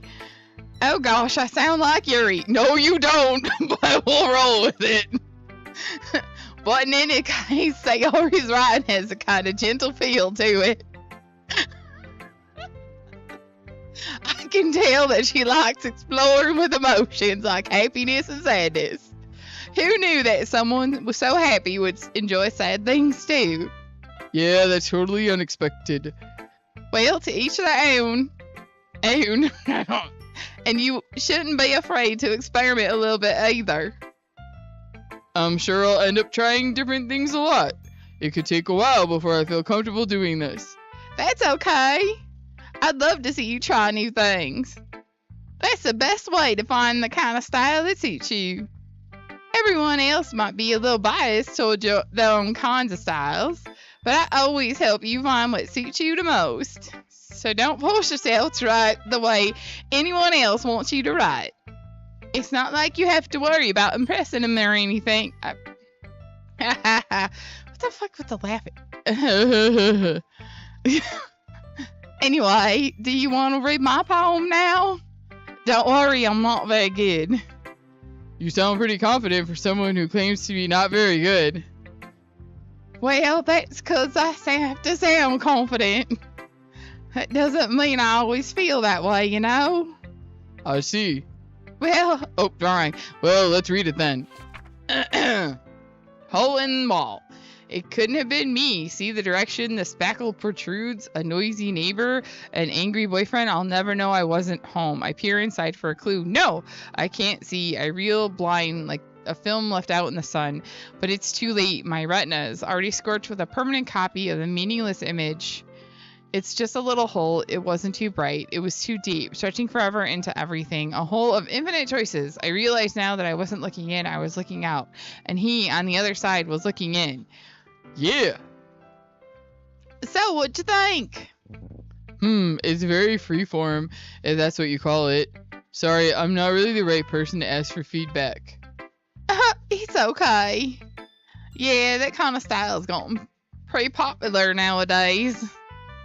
That is, a lot of poems have been putting emphasis on time. There's so many words! Emphasis on the timing between words and lines. When performed out loud, it can be really powerful. What was the inspiration behind this one? Well, I'm not sure I know how to put it. I guess you could say that I had some kind of epiphany recently. It's been influencing my poems a bit. An epiphany? Yeah, something like that. I'm kind of nervous to talk about deep stuff like that because it kind of is coming off strongly. Whatever. Maybe after everyone is better friends, we can with each other. Anyway, here's Monica's writing tip of the day. Sometimes when you're writing a poem or a story, your brain gets too fixated on a specific point. If you try so hard to make it perfect, then you'll never make any progress. Just force yourself to get something down on paper and tidy it up later. Another way to think about it is this. If you keep your pen in the same spot for too long, you're just gonna get a big dark puddle of ink. I'm in New Orleans now, people. So just move your hand and go with the flow. That's my advice for today. Thanks for listening. Okay, sorry. Oh my goodness. This is so good, Rocolia. I love it. I had no idea you were such a good writer. Sorry. You must be seriously overreacting. I'm not a good writer at all. I honestly have no idea what I'm doing. I feel ya! Well, maybe that's why. Because I have no idea what I like either. Jeez. Yuri's opinion was way more constructive than this. Are you sure you don't like it just because I wrote it? Hey? Well, I'm sure that's part of it. I think I understand you better than a lot of other people, you know? Sucking helium. So when I read your poem, it's not just a poem. It's a Rocolia poem. And that makes me feel extra special. Like I can feel your feelings in it. Sayori hugs the sheet against her chest. You're so weird, Sayori. I'm really happy just that you wrote one. It just reminds me of how you're really a part of the club now. Not to mention the fact that I'm standing in front of you in the club room. Well, of course. I'm not really into it yet, but that doesn't mean I'll break my promise. See? It's like I said before, Rocolia. Deep down, you're not selfish at all, you know? Try new things like this for other people. That's something only really good people do. Thanks, Sayori. I'm not sure if Sayori sees a full picture of my motive here. Then again, I can't deny that she's part of the reason I joined, knowing how much this means to her and all. Yeah. And I'm going to make sure you have lots of fun here, okay? That'll be my way of thanking you. Alright, I'm going to hold you to that then. Hey! Now you'll read my poem too, right? Don't worry, I'm really bad at it. Oh, shit! Don't worry, I'm really bad at this. Wrong voice! I told you, dude, if I outside of here, please hit me. We'll see about that. Dear sunshine, the way you glow through my blinds in the morning, it makes me feel like you missed me, kissing my forehead to help me out of bed, making me rub my sleepy from my eyes. Are you asking me to come out and play? Are you trusting me to wish away a rainy day? I look above, the sky is blue. It's a secret, but I trust you too. If it wasn't for you, I could sleep forever, but I'm not mad. I want breakfast. Lovely.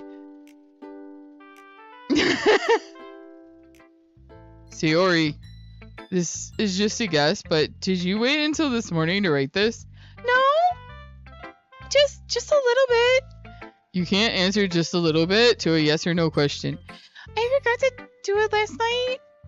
Well, at least it makes me feel a little better about myself. Don't be mean. I still tried my best. Yeah? I didn't mean to say that it was a bad poem. It came out nice, or how should I put it? It sounds just like you. Really? Yeah. Especially the last line. I made eggs and toast. Even though you were late to school? It's bad to skip breakfast. I get all cranky. Well, I guess there's no point in arguing. Anyway, thanks for showing me. much fun. Monica's the best. Yeah. But next time I won't forget. And I'm gonna read the best poem ever. Well, I guess I look forward to it. Oh, God bless it. This is like...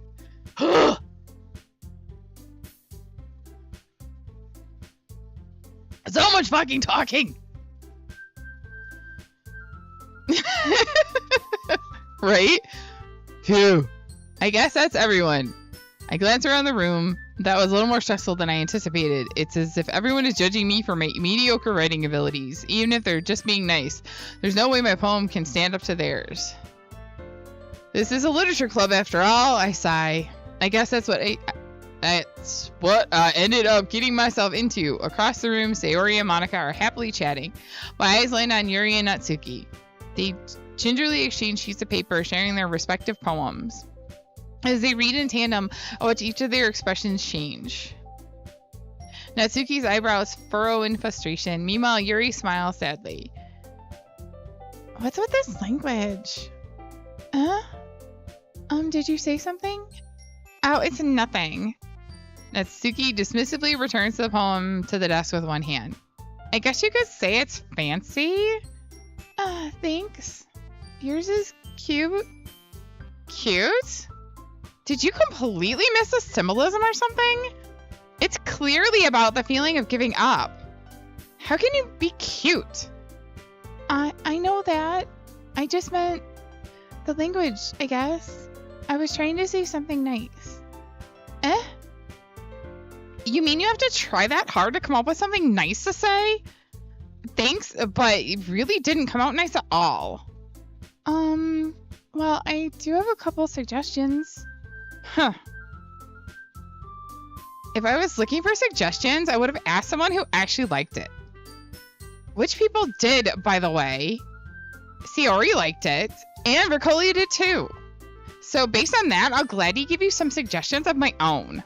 First of all, excuse me? I appreciate the offer, but I spent a long time establishing my writing style. I don't expect it to change anytime soon, unless of course I come across something particularly inspiring, which I haven't yet. And Vercolia liked my poem too, you know. He even told me he was impressed by it.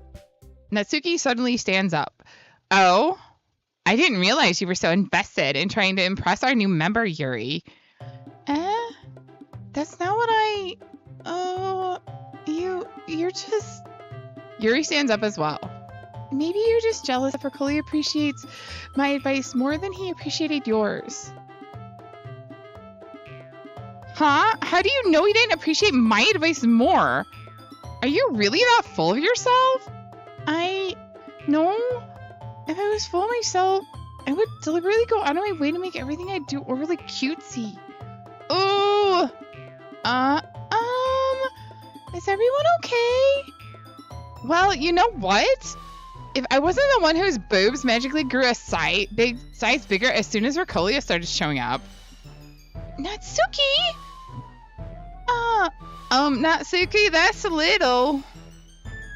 This doesn't involve you. I am not going to try and do two voices at the same time. That is not happening.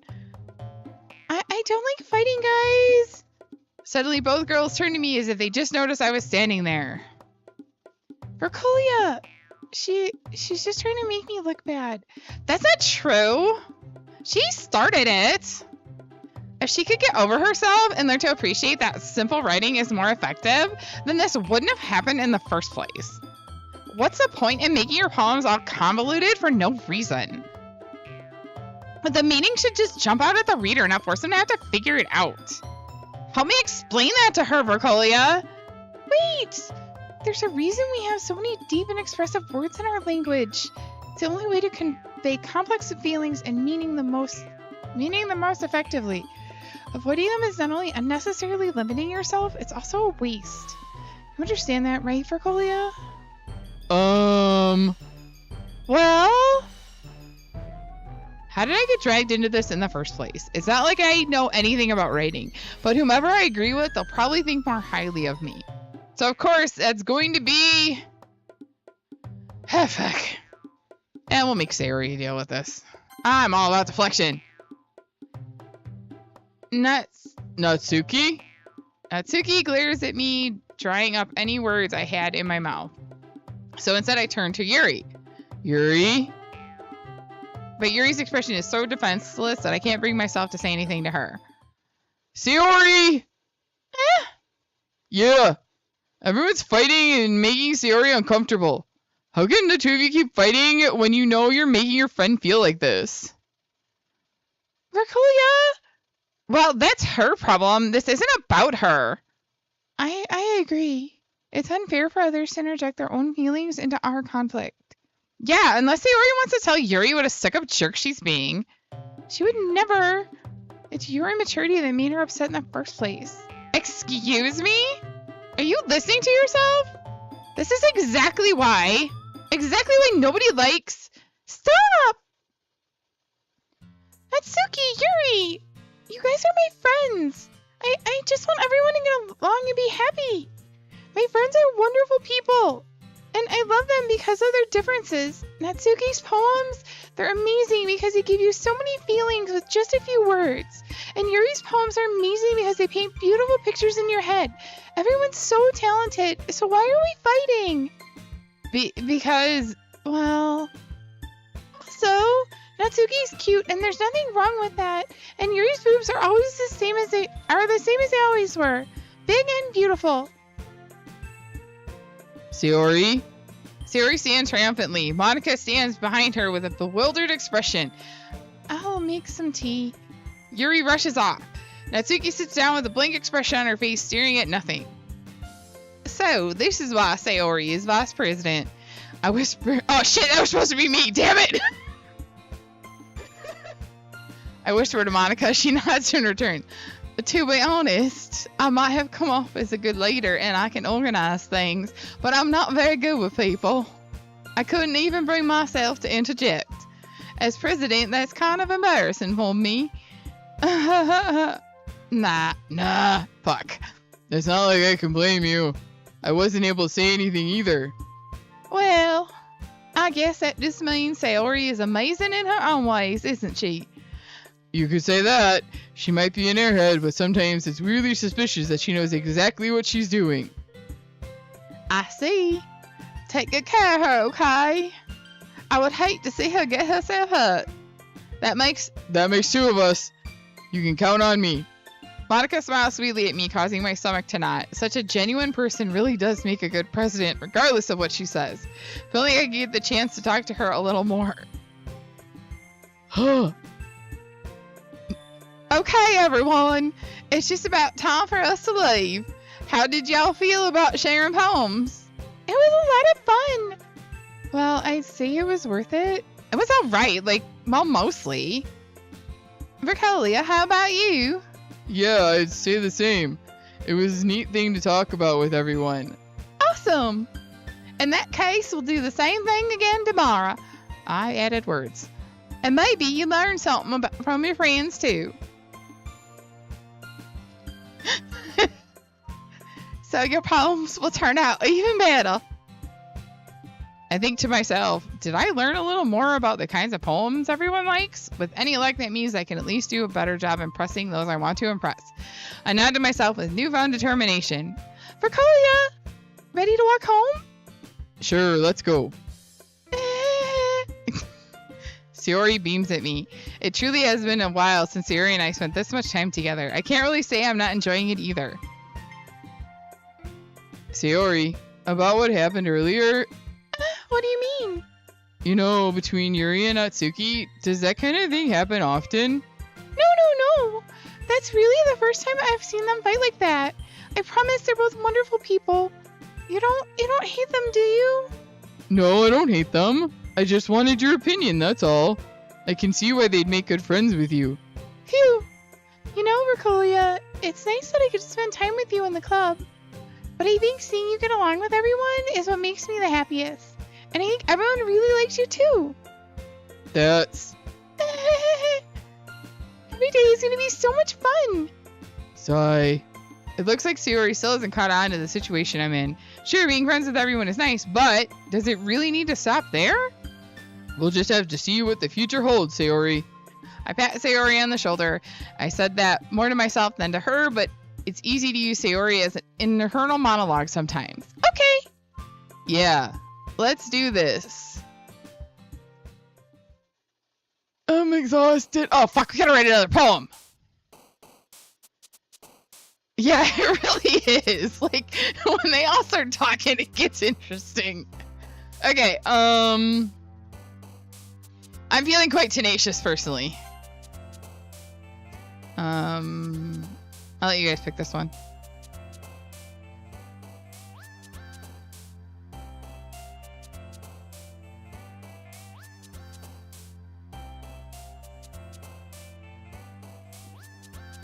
Fair. All right. No. Oh, we're on the next one. Cherry.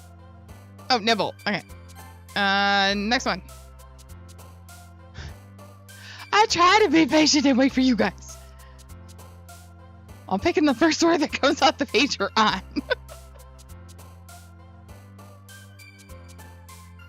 Yeah, right? Kind of weird.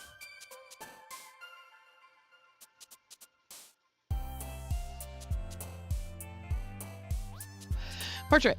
Okie doke.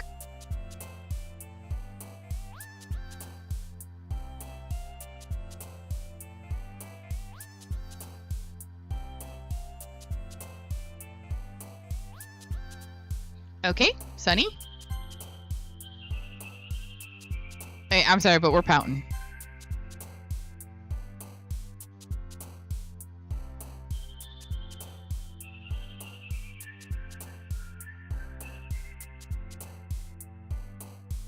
Okay. I think pain was. Oh, we could do hurt. Oh, dance. Okay. Oh, I'm gonna sore throat. Next one.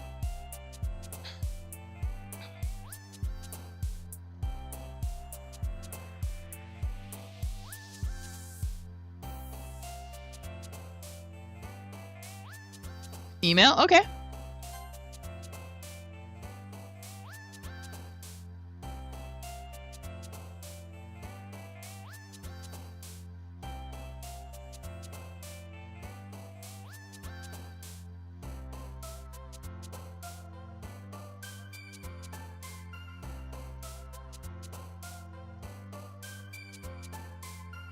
Blee?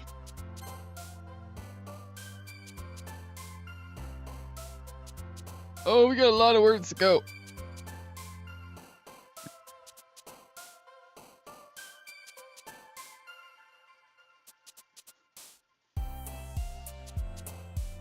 Vacation?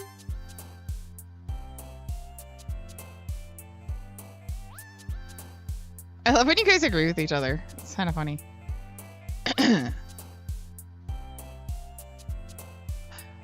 See, this is why when I became me, I did not decide to have like a VTuber voice, because holy shit, that is difficult fucking crap to keep up, especially like if I'm like feeling any kind of emotion at all. It just ain't gonna happen. Covet.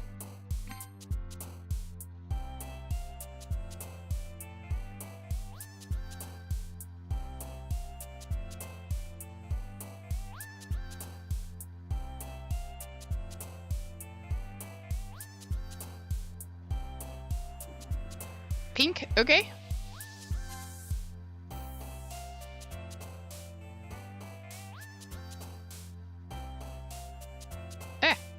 I made myself disappear more, not less.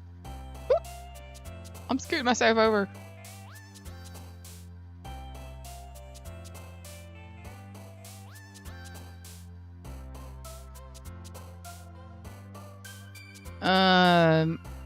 Let's see, is that better?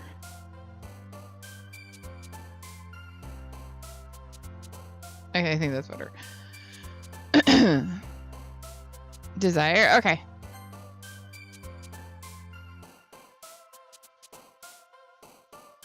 I'm gonna pick vanilla.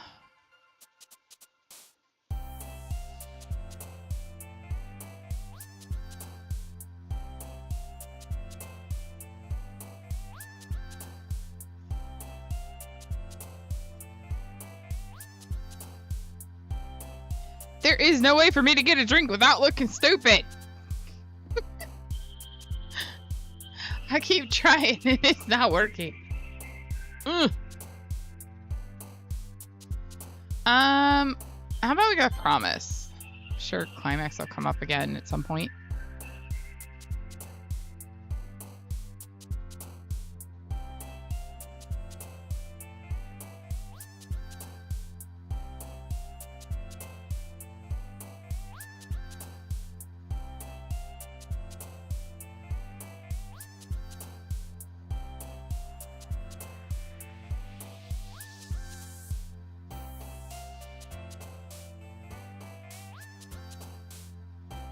Oh, music again. Yeah, but there's music. You know what? Actually, anxiety. I'm gonna lean into it a little bit.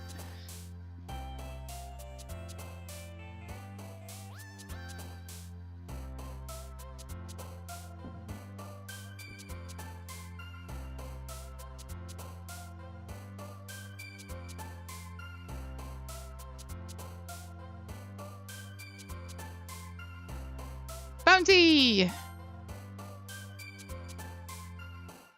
I already did anime on a different one. Let's do horror in honor of Terrific Tuesday. This has been the least horror game for a horror-themed stream night ever.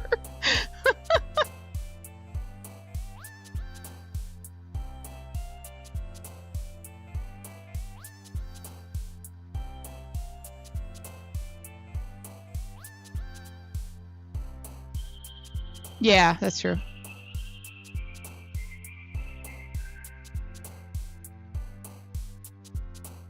Eternity? Okay. Oh, we had a call out for Kawaii last time, so we'll pick Kawaii this time.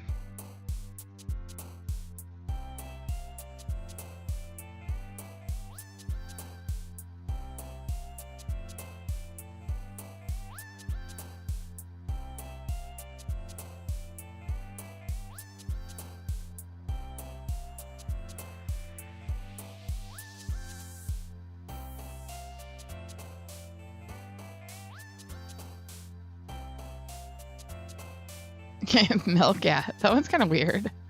Sure. Oh, there we go. That's our whole poem. Oh, lordy. Okay. Another day passes and it's time for the club meeting already. I've gotten a little more comfortable here over the past couple days. Entering the club room, the usual scene greets me. Hi, Vercolia! Yo, Sayori. Looks like you're in a good mood today. I'm just not used to you being in the club, that's all. I see. That's a pretty simple thing for you to... That's a pretty simple thing to get you in a good mood. But I guess it's always the simple things with you anyway. Speaking of which, I'm kind of hungry. Will you come with me to buy a snack? No thanks. That's not like you at all. I have my reasons. Why don't we take a look at your purse, Sayori? Huh? Why that all of a sudden? No reason, really. I just wanted to look at it. Sayori nervously retrieves her coin purse. She fumbles with the latch and gets it open. Then she turns it upside down, letting its contents spill onto the desk. Only 2 small coins fall out. I knew it. I can see right through you, Sayori. That's not fair. How did you even know? It's simple. If you had enough money in the first place, you would have bought a snack before coming to the club room. So either you're not hungry and want an excuse to take a walk, or you plan to conveniently forget that you spent all your money so that I would lend you some. But there's one more thing. You're always hungry. And so that only leaves one option. I give up. And don't make me feel guilty. If you feel guilty, that means you deserve to feel guilty. Yuri suddenly giggles. That was a weird giggle. I didn't notice that she was listening in. Her face is in her book as always. I wasn't listening or anything. It was just something in my book. Yuri! Tell Bercoli to let me borrow some money. Don't get me involved with that like that, Sayori. Besides, you should only buy what you can responsibly afford. And frankly, after pulling a mischievous little stunt like that, your suffering is fair enough retribution. I didn't mean that. I got too absorbed into my book. Oh. I really like when you speak your mind, Yuri. It doesn't happen much, but it's a fun side of you. There's no way you could think that. You were right, though. I did something bad, and now I have to accept the revolution. Retribution? Yeah. Still coming from you, Sayori? I guess there's a little devil inside of all of us, isn't there? Don't let her fool you. Sayori knows exactly what she's doing. After all, she told you guys she was bringing me to the club before she even told me. But you wouldn't tell me if it wasn't for the cupcakes. Oh, really? That's cool. So I had to trick Natsuki into making them. Come on, give me more credit than that, Sayori. Whop!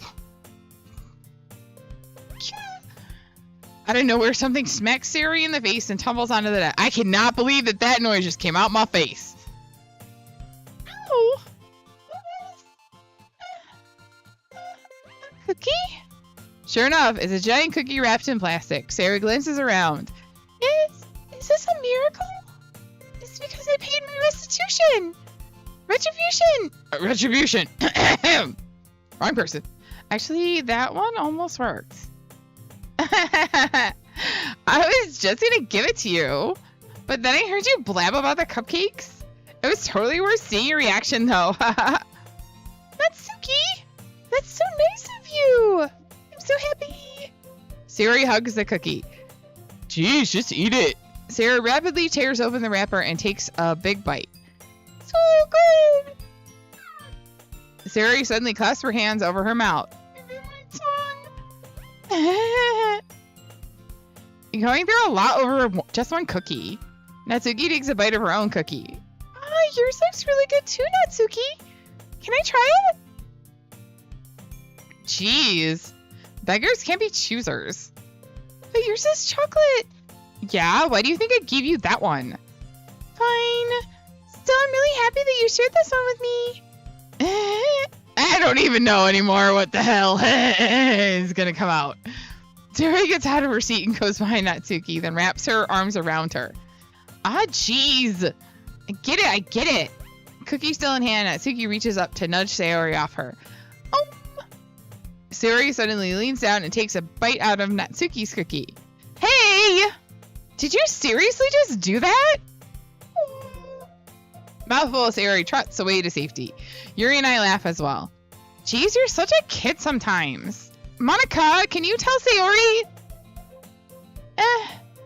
Natsuki glances around. Monica isn't in the club room. Ugh. Where's Monica anyway? Good question. Have any of you heard anything about her being late today? Not me. Yeah, I haven't either. That's a bit unusual. I hope she's okay. Of course she's okay. She probably just had something to do today. She's pretty popular after all. You don't think she has a... I wouldn't be surprised. She's probably more desirable than all of us combined.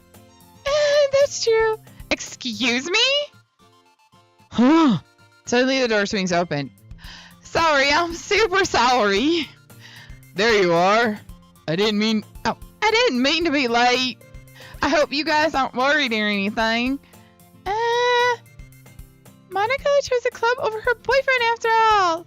You're so strong-willed. Boyfriend? What on earth are you talking about? Monica quizzically glances at me. Never mind that. What the held you up anyway? Well, my last periods, today was study hall. To be honest, I kinda just lost track of time. That makes no sense, though. You would have heard the bell ring at least. I must not have heard it since I was practicing piano. Piano? I wasn't aware you played music as well, Monica. I don't really. I just kinda started recently. I've always wanted to learn piano. That's so cool! You should play something for us, Monica. Monica looks at me. Maybe once I get a little bit better, I will. Yay! That sounds cool. I'd also look forward to it. Is that so? In that case, I won't let you down, Bercolia. Monica smiles sweetly. Yeah, right. I didn't mean any pressure or anything like that. Don't worry. I've been practicing a whole lot recently, and I'd really love the chance to share one once I'm ready. I see. In that case, best of luck. Thanks. So I didn't miss anything, did I? No, not really. I choose to leave out Sayori's mischievous escapade. I'm sure Natsuki will end up complaining to her anyway. It looks like everyone has already settled down. Sayori somehow already finished her entire cookie. Yuri is back to her book, and Natsuki disappeared into the closet. Oh, Bercolia! Sayori suddenly comes up to me. I'm gonna get some supplies from another classroom. Wanna come with me? supplies? What for? Well, you know how the festival is coming up? Me and Monica were gonna make some posters and stuff. So we need to go find some crayons, markers, and glue sticks. I see. Sure, I'll go with you. Yay! Okay, Monica, we'll be back soon. Are you going with Bercolia to get supplies? There's no need to trouble yourself. I'd be happy to go with him. Aw, but I wanted to go. That's so much fun exploring empty classrooms and stuff. Okay. It was just a suggestion. See if you can find poster paper too, okay? Okay. Ready, Bercolia? Yup, let's go. Oh my god. Sayori and I exit the club room. I follow behind as Sayori hums and skips around the hallway. Honestly, it feels like I'm taking a kid to the mall or something. Sayori finds pleasure in the simplest things sometimes. Hey! Oh, wrong person. Hey, Sayori. What exactly are we doing for the festival anyway? I'm not sure how you would make an event out of literature. Me and Monica have it all planned out. Don't you worry. Is that so? We're gonna do a poetry performance. A performance? Of what kind? Well, everyone is gonna take turns on stage and recite their favorite poems. Ah, that sounds kinda dull. Bercolia, you're not thinking about it the right way at all. It's not just about reading poems, it's about performing them. Like you say the lines of the poem, like, between my feet, the last remaining flower beckons to me. I twist the stem, freeing it from its clinging roots, caressing the final joyous moment between my fingers. But to what ends have I summoned this joy? For now I look in every direction. The once prosperous field before me is but a barren wasteland. Like that. Sayori? How do I put this? I'm sure it's just me, but it's impossible for me to take you seriously when you talk like that. Meanie, we're working super hard on this, you know? I know. I just meant that it's pretty an ordinary contrast to your cute self. Don't say that, it's embarrassing. But I guess that means I'm doing a good job. I guess so. I'm so excited. The festival is going to be so much fun. Sayori spins herself around in the hallway again. Hey, Bercolia, this classroom over here is empty. Let's begin the mission. The mission, eh? It's been a long time since I spent time with Sayori like this. But in the end, she hasn't changed one bit. She's nothing but a ball of sunshine drawing happy vibes from the world around her. It's a pretty nostalgic feeling for me. As the years went by, I began to hold myself up in my room more and more. So going out adventuring with Sayori brings about a special sort of feeling I forgot I had in me. Oh my god. The two of us enter the classroom. Sayori heads straight to the closet and I follow. Let's see what we have in here. Crayons! Sayori pulls a box of crayons off the shelf. They're the best brand too! They're kind of dirty though. Sayori starts pulling various crayons out of the box, reading the color names. Alright, that's one down. Don't get distracted. We still need to find... Wait, I'm looking for my favorite color. Fine. Then at least move aside so I can look for the poster paper. I dropped one by accident. Smack? I don't even fucking know what noise that... Yeah. Sayori bends over and smacks her forehead right into the shelf. She falls to the floor and the crayons spill all over her lap. You okay? My forehead. Sayori clutches her forehead. Gee, Sayori, that's just like you, isn't it? Come on, let me see. Since Sayori is sitting on the floor, I grab her by the waist and pull her out of the closet. You have to move your hand, Sayori. But it hurts. Just do it for a second. Sayori slowly releases her hands from her forehead. I gently brush her bangs to the side. Oh. Sorry. There's a huge red mark on the center of her forehead. A bump is starting to form as well. Man, that's gonna swell up. I should find you some ice. Mercolia! Where would I even find ice around this time? I guess a cold drink would do. You don't have to. I'm fine with looking like a unicorn. Even wincing from pain, Sayori makes a silly joke. What are you saying? I'll be right back, okay? Okay. I'm exhausted, you guys. I pat Sayori on the shoulder and run into the hallway. I locate the nearest vending machine. What should I get? It doesn't really matter since it'll be used as an ice pack rather than to drink, but I know Sayori likes apple juice, so I purchased that one. In just a moment, I'm already returning to the classroom where I left Sayori. She has one palm on her forehead and is using the other to clumsily scoop crayons back into the box. At least they were already in the wrong spots before I spilled them. Sayori, here. I hand Sayori the bottle of apple juice. It's nice and cold. Sayori opens the cap and starts drinking from it. Sayori, what are you doing? It's for your forehead, idiot. Sorry, I forgot. How hard did you hit your head? Sayori places the bottle against the bump on her head. It stings. Just bear with it, it'll feel better soon. Looks like you cleaned up most of the crayons, so that's good. Hey, Mercolia. This kind of reminds you of growing up, doesn't it? What do you mean? You know how we used to play outside all the time? I would always try to keep up with you. You were kind of oblivious in some ways. Like, I usually fell behind or had trouble climbing on the things you did. But sometimes when I tried to do things I couldn't, I would get myself hurt. I'd fall and scrape myself or get a bump. And I was crying really hard.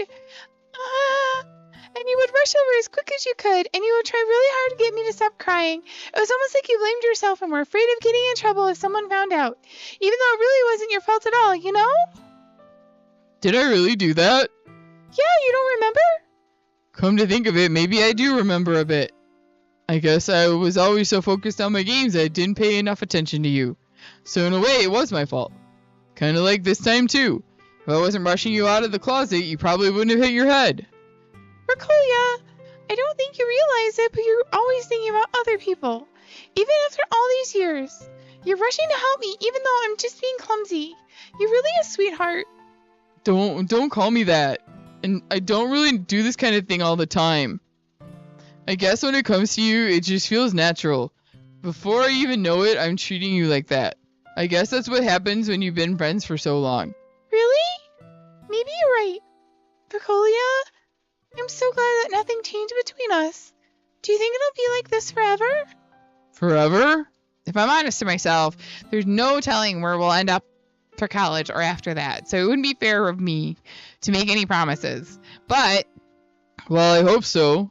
It's been this long already, right? I can't imagine you ever changing, so my hopes are up. I'm so happy. Sayori has a whimsical expression in her eyes. We remain silent for a moment. She's so silly and clumsy on the outside that when I see her deep in thought like this, it makes me not want to disturb her. I guess we should go back. I don't want to worry Monica, you know? Good luck with that. She's gonna see your forehead either way. Not if I had it under my bangs. Sayori hops to her feet. She clutches her forehead again. Don't stand up so fast ever hurting yourself. Well, I guess it's not too late now. Almost was the wrong voice. Anyway, let's go. I follow Sayori out of the classroom. Sayori plays with her bangs to try and hide the bump, but without much success. In a moment, we make it back to the club room. Oh, you're back. Good timing. I was just about ready to start with sharing our poems. Sayori, your forehead. She's fine, don't worry about it. I was playing the crayons and smacked my forehead into the shelf. Well, anyway, were you able to find everything we needed? I have it right here. Sarah frantically answers around herself. I forgot all this stuff. Calm down, Sayori. I have it all right here. I found the poster paper too. It sounds like you ended up doing all the work, Ricolia. Well, Sayori, I failed to come up with an excuse for Sayori. I mean, an adventure. Yeah, that. Okay. In any case, good work. I'll start working on the posters tonight. Me too. Okay, everyone. Are you ready to share your poems? I guess I should grab mine. After making sure the crayon box is closed tightly, I return to my seat. Who should I show my poem to first? Fucking hell. After this poem, Sharon, I think we're gonna call it, because I'm getting fucking exhausted.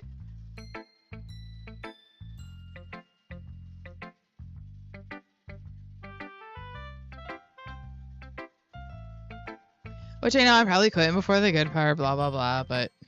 It's a lot of voices and a lot of talking. Just Monica? Okay. Hi again, Ricolia. How's the writing going? Alright, I guess. I'll take that. As long as it's not going to be bad. I'm happy that you're applying yourself. Maybe soon you'll come up with a masterpiece. I wouldn't count on that. You never know. Want to share what you wrote for today? Sure, here you go. I give my poem to Monica. Alright. It's pretty good. It makes me think of Sayori, like the other one that you wrote. You two are like the dynamic duo. I kind of exaggerating it. Yeah, probably. But you do spend a lot of time with her in this club, don't you? Then again, I don't blame you for being a little shy. I'm not shy, it's just... I'm just teasing.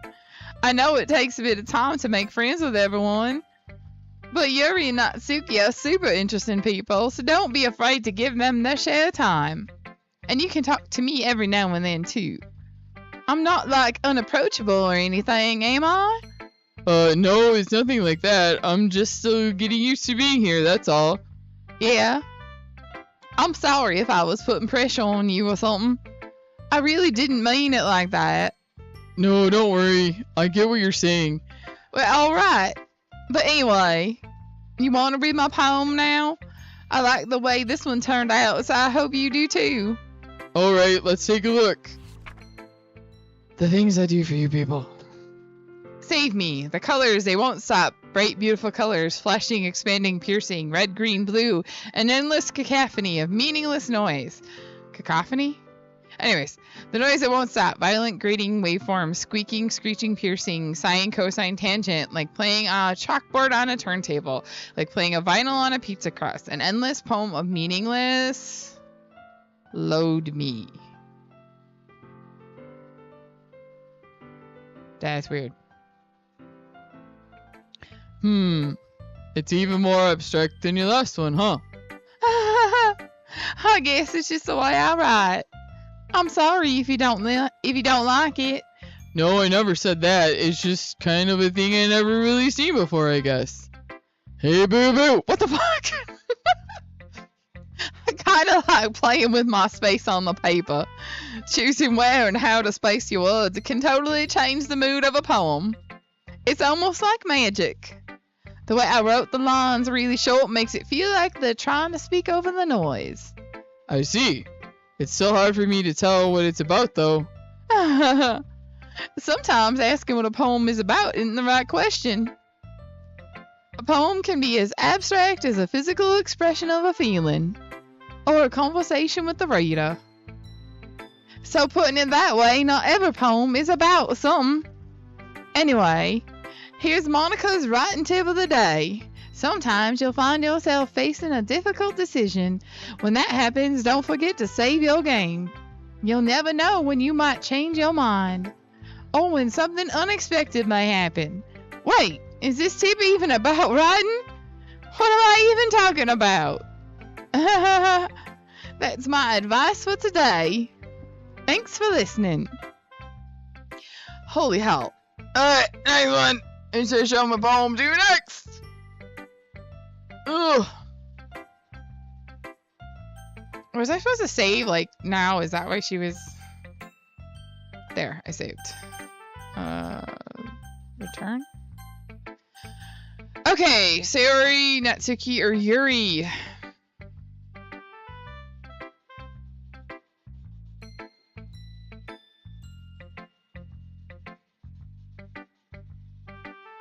Natsuki? Okay.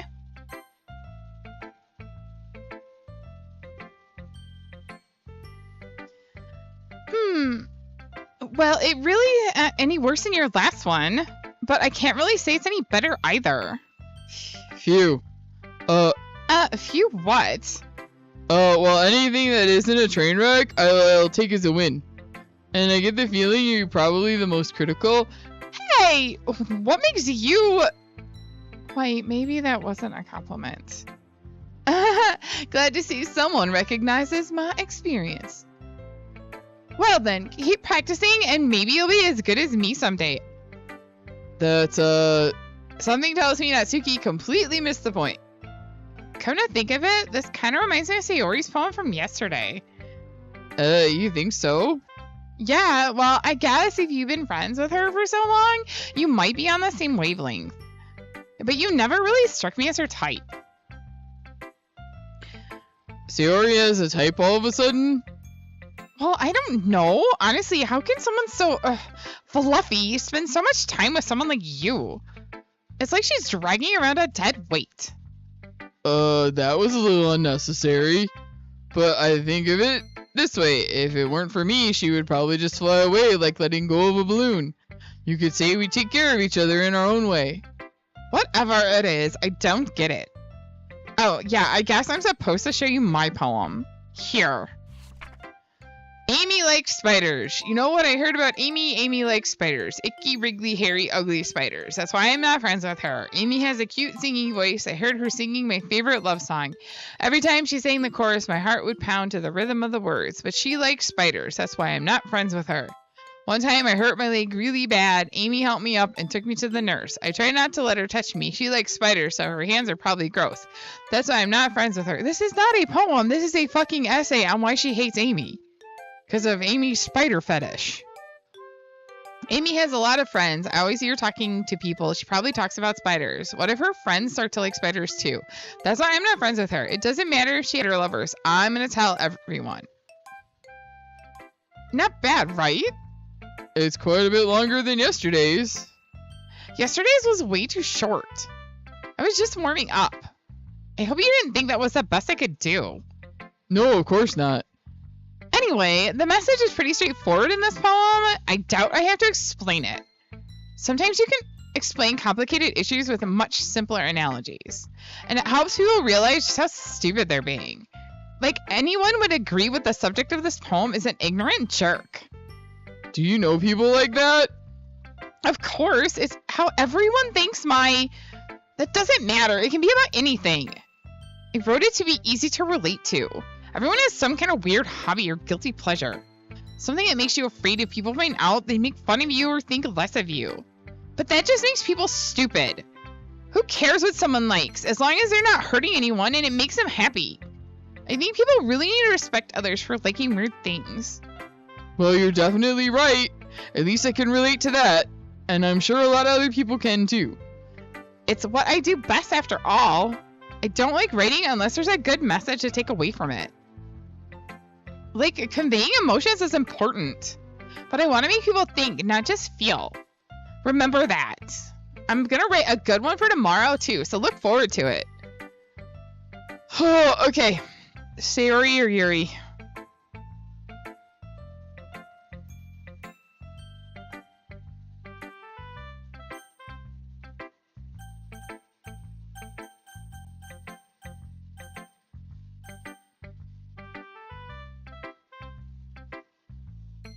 Yuri? Okay.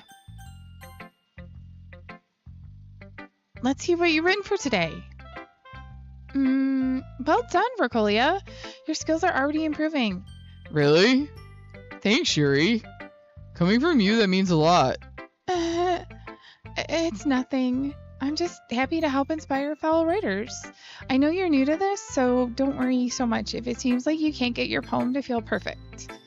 You don't need to be afraid to be a little more daring. Metaphors can go a long way. Don't feel like you need to work your brain like turning a bunch of gears. Try letting your mind wander through your feelings and write down the things you see and hear. That's one way to truly enable your reader to see into your mind. It's a very intimate exercise. I see. That's certainly an interesting technique.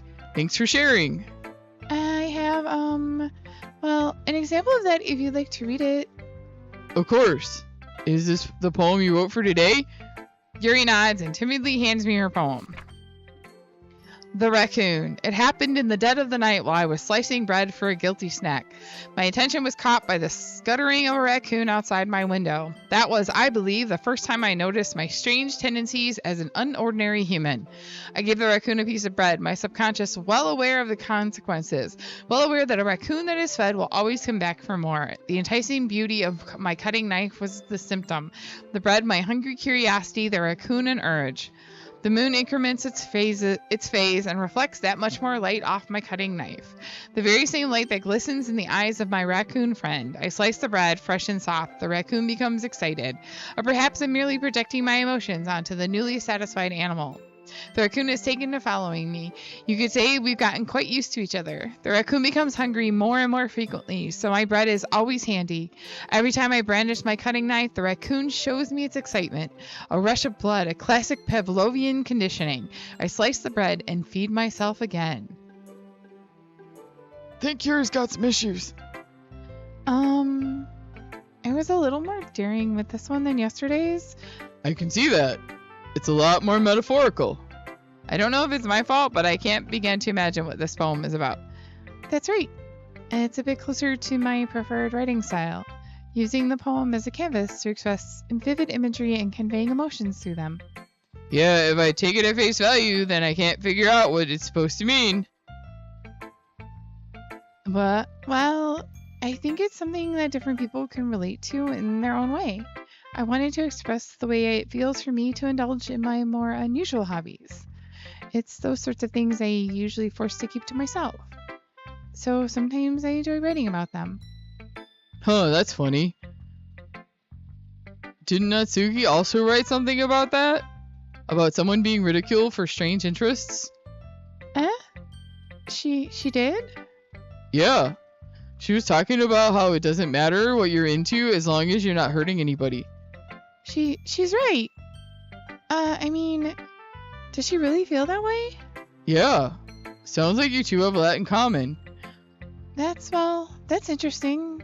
To me, she seemed like the kind of person who would make fun of my hobbies. But I suppose that's my fault for judging, isn't it? Please don't tell her I said that. Don't worry, I have no reason to. Okay. Well, thank you for sharing it with me. After all, if I hadn't learned to embrace my own weirdness, I would probably hate myself. I might be ranting a little bit now, but I'm glad you're a good listener. Yeah. Hey, Sayori. Bergolia! I really love your poems. I can't believe you've been hiding these from me. I'm not hiding anything.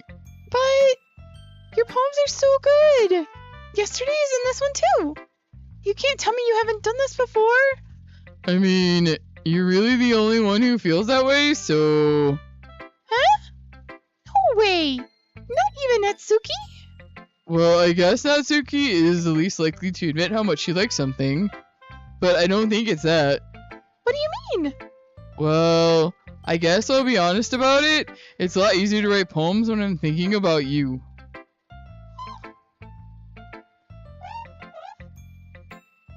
Stop thinking weird things, idiot. I just mean you're a really expressive person, I guess. How am I supposed to write poems about my own stupid life? But you somehow make everything in your life an adventure. Even the little things. Like cooking? Let's not talk about that. So yeah, I guess what I'm saying is that I can feel more feelings through you than I can through myself. We have that kind of weird connection. It's your fault for getting in my business all the time. I don't know if I understand. Sigh. You never understand when I try to explain things to you, do you, Sayori? I pat Sayori's head. Hey, I'm not that kind of kid, you know. Are you sure about that? Maybe. Sayori starts fiddling with the pencil between her hands. Hey, Vercolia, will you give me your poem? I kind of want to keep it. Why? Because, well, it's the first time you've written something for me. Sayori, you completely misunderstood. I didn't write this for you. Sai, are you even listening anymore? Oh, whatever. I'll give it to you when we go home. Really? Snap! I broke my pencil. Sayori hastily bends down to pick up the pieces she dropped, but being inattentive of her surroundings, she bumps right into me. Sorry. It's fine, it's fine. I'll get it for you. I bend down and pick up the broken pencil. Sayori clutches the desk beside her to support herself, knees shaking. I'm a little clumsy today. Let's sit down, Sayori. Yeah. I grab Sayori's arm and help her sit at the desk. Anyway, I still haven't read your poem. Oh, sorry, I forgot about that. But it's not as good as yours. Jeez, don't worry. I'm sure I'll like it. Bottles! I pop off my scalp like the lid of a cookie jar. Holy fucking shit! Now we get weird. It's the secret place where I keep all of my dreams. Little balls of sunshine, all rubbing together like bundles of kittens. I reach inside with my thumb and forefinger and pluck one out. It's warm and tingly, but there's no time to waste. I put it in a bottle to keep it safe, and I put the bottle on the shelf with all the other bottles. Happy thoughts, happy thoughts, happy thoughts, and bottles all in a row. My collection makes me lots of friends. Each bottle is starlight to make amends. Sometimes my friend feels a certain way. Down comes a bottle to save the day. Night after night, more dreams. Friend after friend, more bottles. Deeper and deeper my fingers go. Like exploring a dark cave, discovering the secrets hiding in nooks and crannies. Digging and digging, scraping and scraping.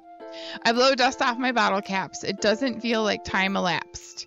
My empty shelf could use some more. My friends look through my locked front door. Finally, all done. I open up and in come my friends. They come in such a hurry. Do they want my bottles that much? I frantically pull them from the shelf, one after the other, holding them out to each and every friend, each and every bottle. But every time I let one go, it shatters against the tile between my feet. Happy thoughts, happy thoughts, happy thoughts in shards all over the floor. They were supposed to be for my friends who aren't smiling. They're all shouting, pleading, something. But all I hear is echo, echo, echo, echo, echo inside my head. Well, she's having a little bit of a mental break. Holy crap! Sayori, did you really write this? Of course I did. Didn't I tell you yesterday I was going to write the best poem ever? Yeah, but I mean, I didn't expect something like this coming from you. Monica taught me a whole lot. And I've been really in touch with my feelings recently. I see that. It's almost kind of creepy. Creepy? Well, not exactly. Maybe because I'm so used to being cheerful. Well, never mind. I'm thinking too hard about it. The point is, it came out good, so you should be proud of it. Oh, thanks. I feel like I was meant to express myself this way. It even helps me understand my own feelings a little bit better. Writing is like magic. You've gotten pretty passionate about this, huh? I hope you keep it up. Yeah. Writing's the best. I'm gonna keep writing until I die. Don't get ahead of yourself. Sayori's always had a habit of getting obsessed with something before dropping it no more than a week later. I wonder if this is one of those times. But seeing the passion in her eyes makes it hard for me to be pessimistic. Oh my god! Okay, everyone. We're all done reading each other's poems, right? I have something extra planned today, so if everyone could come and sit in front of the room. Is this about the festival? Well, sorta. Do we really have to do something for the festival? It's not like we can put together anything good in just a few days. We'll just end up embarrassing ourselves instead of getting any new members. That's a concern of mine as well. I don't really do well with last-minute preparations. Don't worry so much. We're gonna keep it simple, okay? We won't need much more than a few decorations. Sayori has been working on posters and I designed some pamphlets we can give out during the event. Okay, that's great and all, but that doesn't tell us what we're actually going to be doing for the event. Oh, sorry, I thought you heard about it already. We're going to be performing. Performing? Monica? Yeah, we're going to be having a poetry performance. Each of us is going to choose a poem to recite during the event. But the cool part is we're also going to let anyone else come up and recite poems too. Sayori's putting all on the posters in case anyone wants to prepare ahead of time. Sayori, who's been coloring a poster, holds it up for us to see. Are you kidding me, Monica? You didn't already start putting those posters up, did you? Well, I did. Do you really think it's that bad of an idea? Well, no. It's not a bad idea, but it didn't sign up for this, you know? There is no way I'm going to be performing in front of a group of people like that. I agree with Natsuki. I could never in my life do something like that. Imagining it, Yuri shakes her head in fear. Guys! No, Sayori. I understand where they're coming from. Remember that Natsuki and Yuri have never shared their poems with anyone until a couple of days ago. It's a lot to ask for them to recite their poems out loud to a whole room full of people. I guess I kind of overlooked that, so I'm sorry.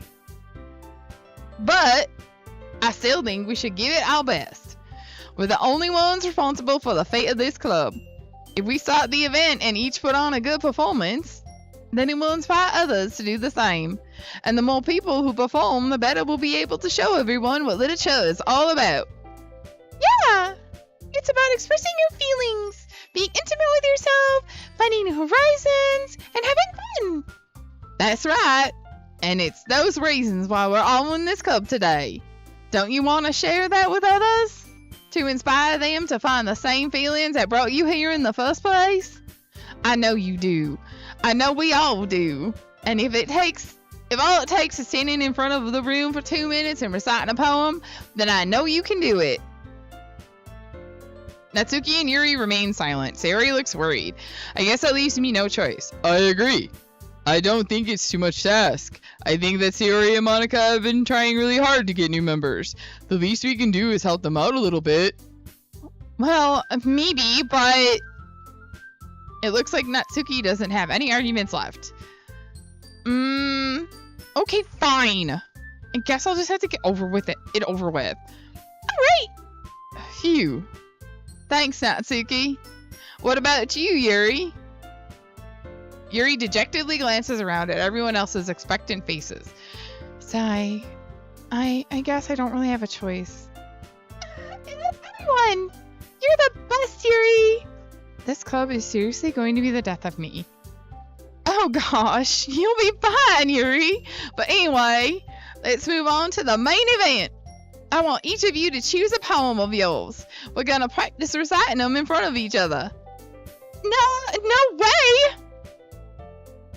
Monica! This is too sudden. Well, if you can't recite your poem in front of the club, how do you expect to do it in front of strangers? Oh no. Don't worry.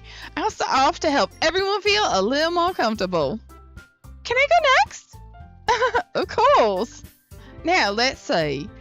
Monica flips through her notebook to the specific poem she has in mind for herself. She then stands behind the podium. The title of this poem is The Way We Fly. Ahem. Monica begins reciting her poem. Her clear, confident voice fills the room. More than that, her inflection is pristine. She knows exactly how to apply emotion behind each line she recites, bringing the words to life. Is this something she's done before, or is she simply a natural? I glance around me. Everyone has their eyes on Monica. Sayori looks amazed. Yuri has an intense expression on her face that I don't understand. Finally, Monica finishes the recitation. Words are hard. The four of us applaud. Monica takes a breath and smiles. That was so good, Monica. Thank you very much. I was just hoping to set a good example. Are you ready to go next, Sayori? I'll go next. Oh, Yuri's all fired up all of a sudden. Yuri clutches a sheet of paper between her hands and stands up. Keeping her head down, she walks quickly over to the podium. This poem is called... Yuri anxiously glances at each of us. You can do it, Yuri! It's called After Image of a Crimson Eye. Yuri's voice shakes as she starts reading the poem. Just a moment ago, she practically refused to do this. Why is she suddenly putting in so much effort? As Yuri gets past the first couple of lines, her voice changes. It's almost like what happens when Yuri gets absorbed into her books. Her quivering words transform into the sharp syllables of a fierce and confident woman. The poem is full of twists and turns in its structure that she enunciates with perfect timing. This must be a rare glimpse into the whirling fire Yuri keeps concealed inside her head. Suddenly, she's finished. Everyone is stunned. Yuri steps back into reality and glances around her as if she's bewildered even herself. It's up to me to save this situation. I'm the first to start applauding. Everyone joins me afterward, and we give Yuri the recognition she deserves. It's not that we didn't want to applaud for her, but we were caught so off guard that we must have forgotten. As we applaud, Yuri holds the poem to her chest and rushes back to her seat. Yuri, that was really good! Thank you for sharing! Looks like Yuri is down for the count. Okay, I guess I'm next then. So Yuri hops out of her chair and cheerfully walks to the podium. This one's called My Meadow. Sorry, I giggled. Sayori? It's a lot harder than I thought. How do you guys do it so easily? Try not to think of it like you're reciting to other people. Imagine you're reciting it to yourself, like in front of a mirror in your own head. It's your poem, so it'll come out best that way. I see. Okay then. Sayori begins her poem. Somehow it feels like her soft voice has made a perfect match. The poem isn't aimlessly cheery like Sayori is. It's serene and bittersweet. If I were to read this on paper, I probably wouldn't think much of it, but hearing it come from Sayori's voice almost gives it a whole new meaning. Maybe this is what Sayori means when she said, she likes my poems. It's like I get to reach more deeply into someone I thought I knew through and through. Sayori finishes and we applaud. I did it! Good job, Sayori. Even Ricola liked it. I guess it's a good sign. What does that even mean? It came out nicely, Sayori. The atmosphere of your poem fits you really nicely. But it might be that other poems don't work quite as well with that kind of delivery. I don't really understand. In other words, I've seen poems of yours where that sort of gentle delivery wouldn't work as well. They might need a little more force behind them depending on what you're reading. I know what you mean. Well, I've been practicing that kind of thing. It's just embarrassing to do it in front of everyone. Then next time I'm going to make you pick a poem that challenges you a little more. We don't have much time before the festival, you know. Okay. Now, who's next? Natsuki? Don't make me go before Vercolia. It's not like I can compare to you guys anyway. Might as well let Vercolia lower everyone's standards a little before I have to do it. Natsuki? It's fine. I might as well get it over with. But it's not like I have much of a selection of what to read. I'll just have to go with what I wrote for today. I stand up in front of the podium. Everyone has their eyes on me, making me feel terribly awkward. I recite my poem. Since I'm not exactly confident in my own writing, it's hard to put energy into it. Despite that, once I finish, I receive applause anyways. Sorry I'm not really as good as everyone else. Don't worry about it. No, I think it's less about your abilities and more about your lack of confidence in your writing. That's something that'll improve over time, though. Yeah, maybe. All right, then. That just leaves you, Natsuki. Yeah. Going. Natsuki begrudgingly gets out of her seat and makes her way to the podium. The poem is called... Why are you all looking at me? Because you're presenting. Anyway, the poem is called Jump. Natsuki takes a breath. Once she starts reciting her poem, her sour attitude disappears a little. While she's still a little unenthused, her poem has a rhythm and rhyme to it. It's Natsuki's trademark style, and it works surprisingly well when spoken out loud. The words feel like they bounce up and down as if giving life to the poem. Natsuki finishes and everyone applauds. She hops back to her seat. That wasn't so bad, was it? Easy for you to say. You'd probably make me do it again. Oh, well. Do you at least feel prepared enough to recite a poem in front of other people? I mean, I'm doing it in front of other people will be way easier. I can put on whatever face I want with other people. But when it's just my friends, it's just embarrassing. That's a surprise, Natsuki. I think it would be the other way around for me. Well, that's just how it is. So, well, I guess in that case, you won't have much to worry about for the festival. That said, I want to thank everyone for coming through. It might be hard, but I hope you all have an idea of what it's like now. Make sure you pick a poem and get enough practice before the festival, okay? I'll be making pamphlets, so let me know ahead of time what you'll be reciting. Jeez, I should probably find some other poem to recite instead. That's fine too. It doesn't have to be your own. I'm already pleasantly surprised that you're putting in all this effort for the club. It makes me really happy. Yeah, no problem. Okay, everyone. I think it's about that. That's about it for today. I know the festival is coming up, but let's try to write poems for tomorrow as well. It's been working out real nicely so far, so I'd like to continue that. As for the festival, we'll finish planning tomorrow, and then we'll have the weekend to prepare. Monday's the big day. I can't wait. I can do this. I can do this. Alright. I stand up. There's no way I'll be able to find the same enthusiasm as Sayori and Monica, but I'll do my best to get through it. It's for the sake of the club and impressing Monica. And then I'll have to do my best. Ready, goes. Oh, sorry. Ready to go, Sayori? Fucking hell. Yep. Look at you two, always going home together like that. It's kind of adorable, isn't it? Jeez, guys. Don't make such a big deal out of it. It must be a little nice, though. Well, how am I supposed to respond to that? It's okay, Vercolia, you don't have to say it. Whoa. Voice cracked. Whatever, let's go already. Oh my god! I walk home with Sayori once more. Even though it's only been a few days, a lot of things have already changed. But today, Sayori is being a little quieter than usual on the way home. Hey, Sayori? Sorry, I was spacing out. No wonder. I was thinking about something from earlier. Like, how we get to... Sayori fumbles with her words. So, let's just say that one day Yuri asked to walk home with you. What would you do? What kind of question is that? You're kind of putting me on the spot here. Well, I don't fuck it. Oh. I would pick Sayori, because, like, he has a longer relationship. Like, they've been friends forever. He doesn't know Yuri. I would still walk home with Sayori. Sayori, you really think I would ditch you for Yuri? But she's so beautiful and smart. Jeez, I already see her in the club every day. Besides, you always seem to really like going home together. I wouldn't just ruin that for you. You're so silly, Vercolia. You think about me too much sometimes. Yuri would deserve it if she wanted it. So... Sayori, I already made up my mind. I really can't figure you out sometimes. Sorry! Besides, what's the point in speculating something that's never going to happen? The conversation trails off.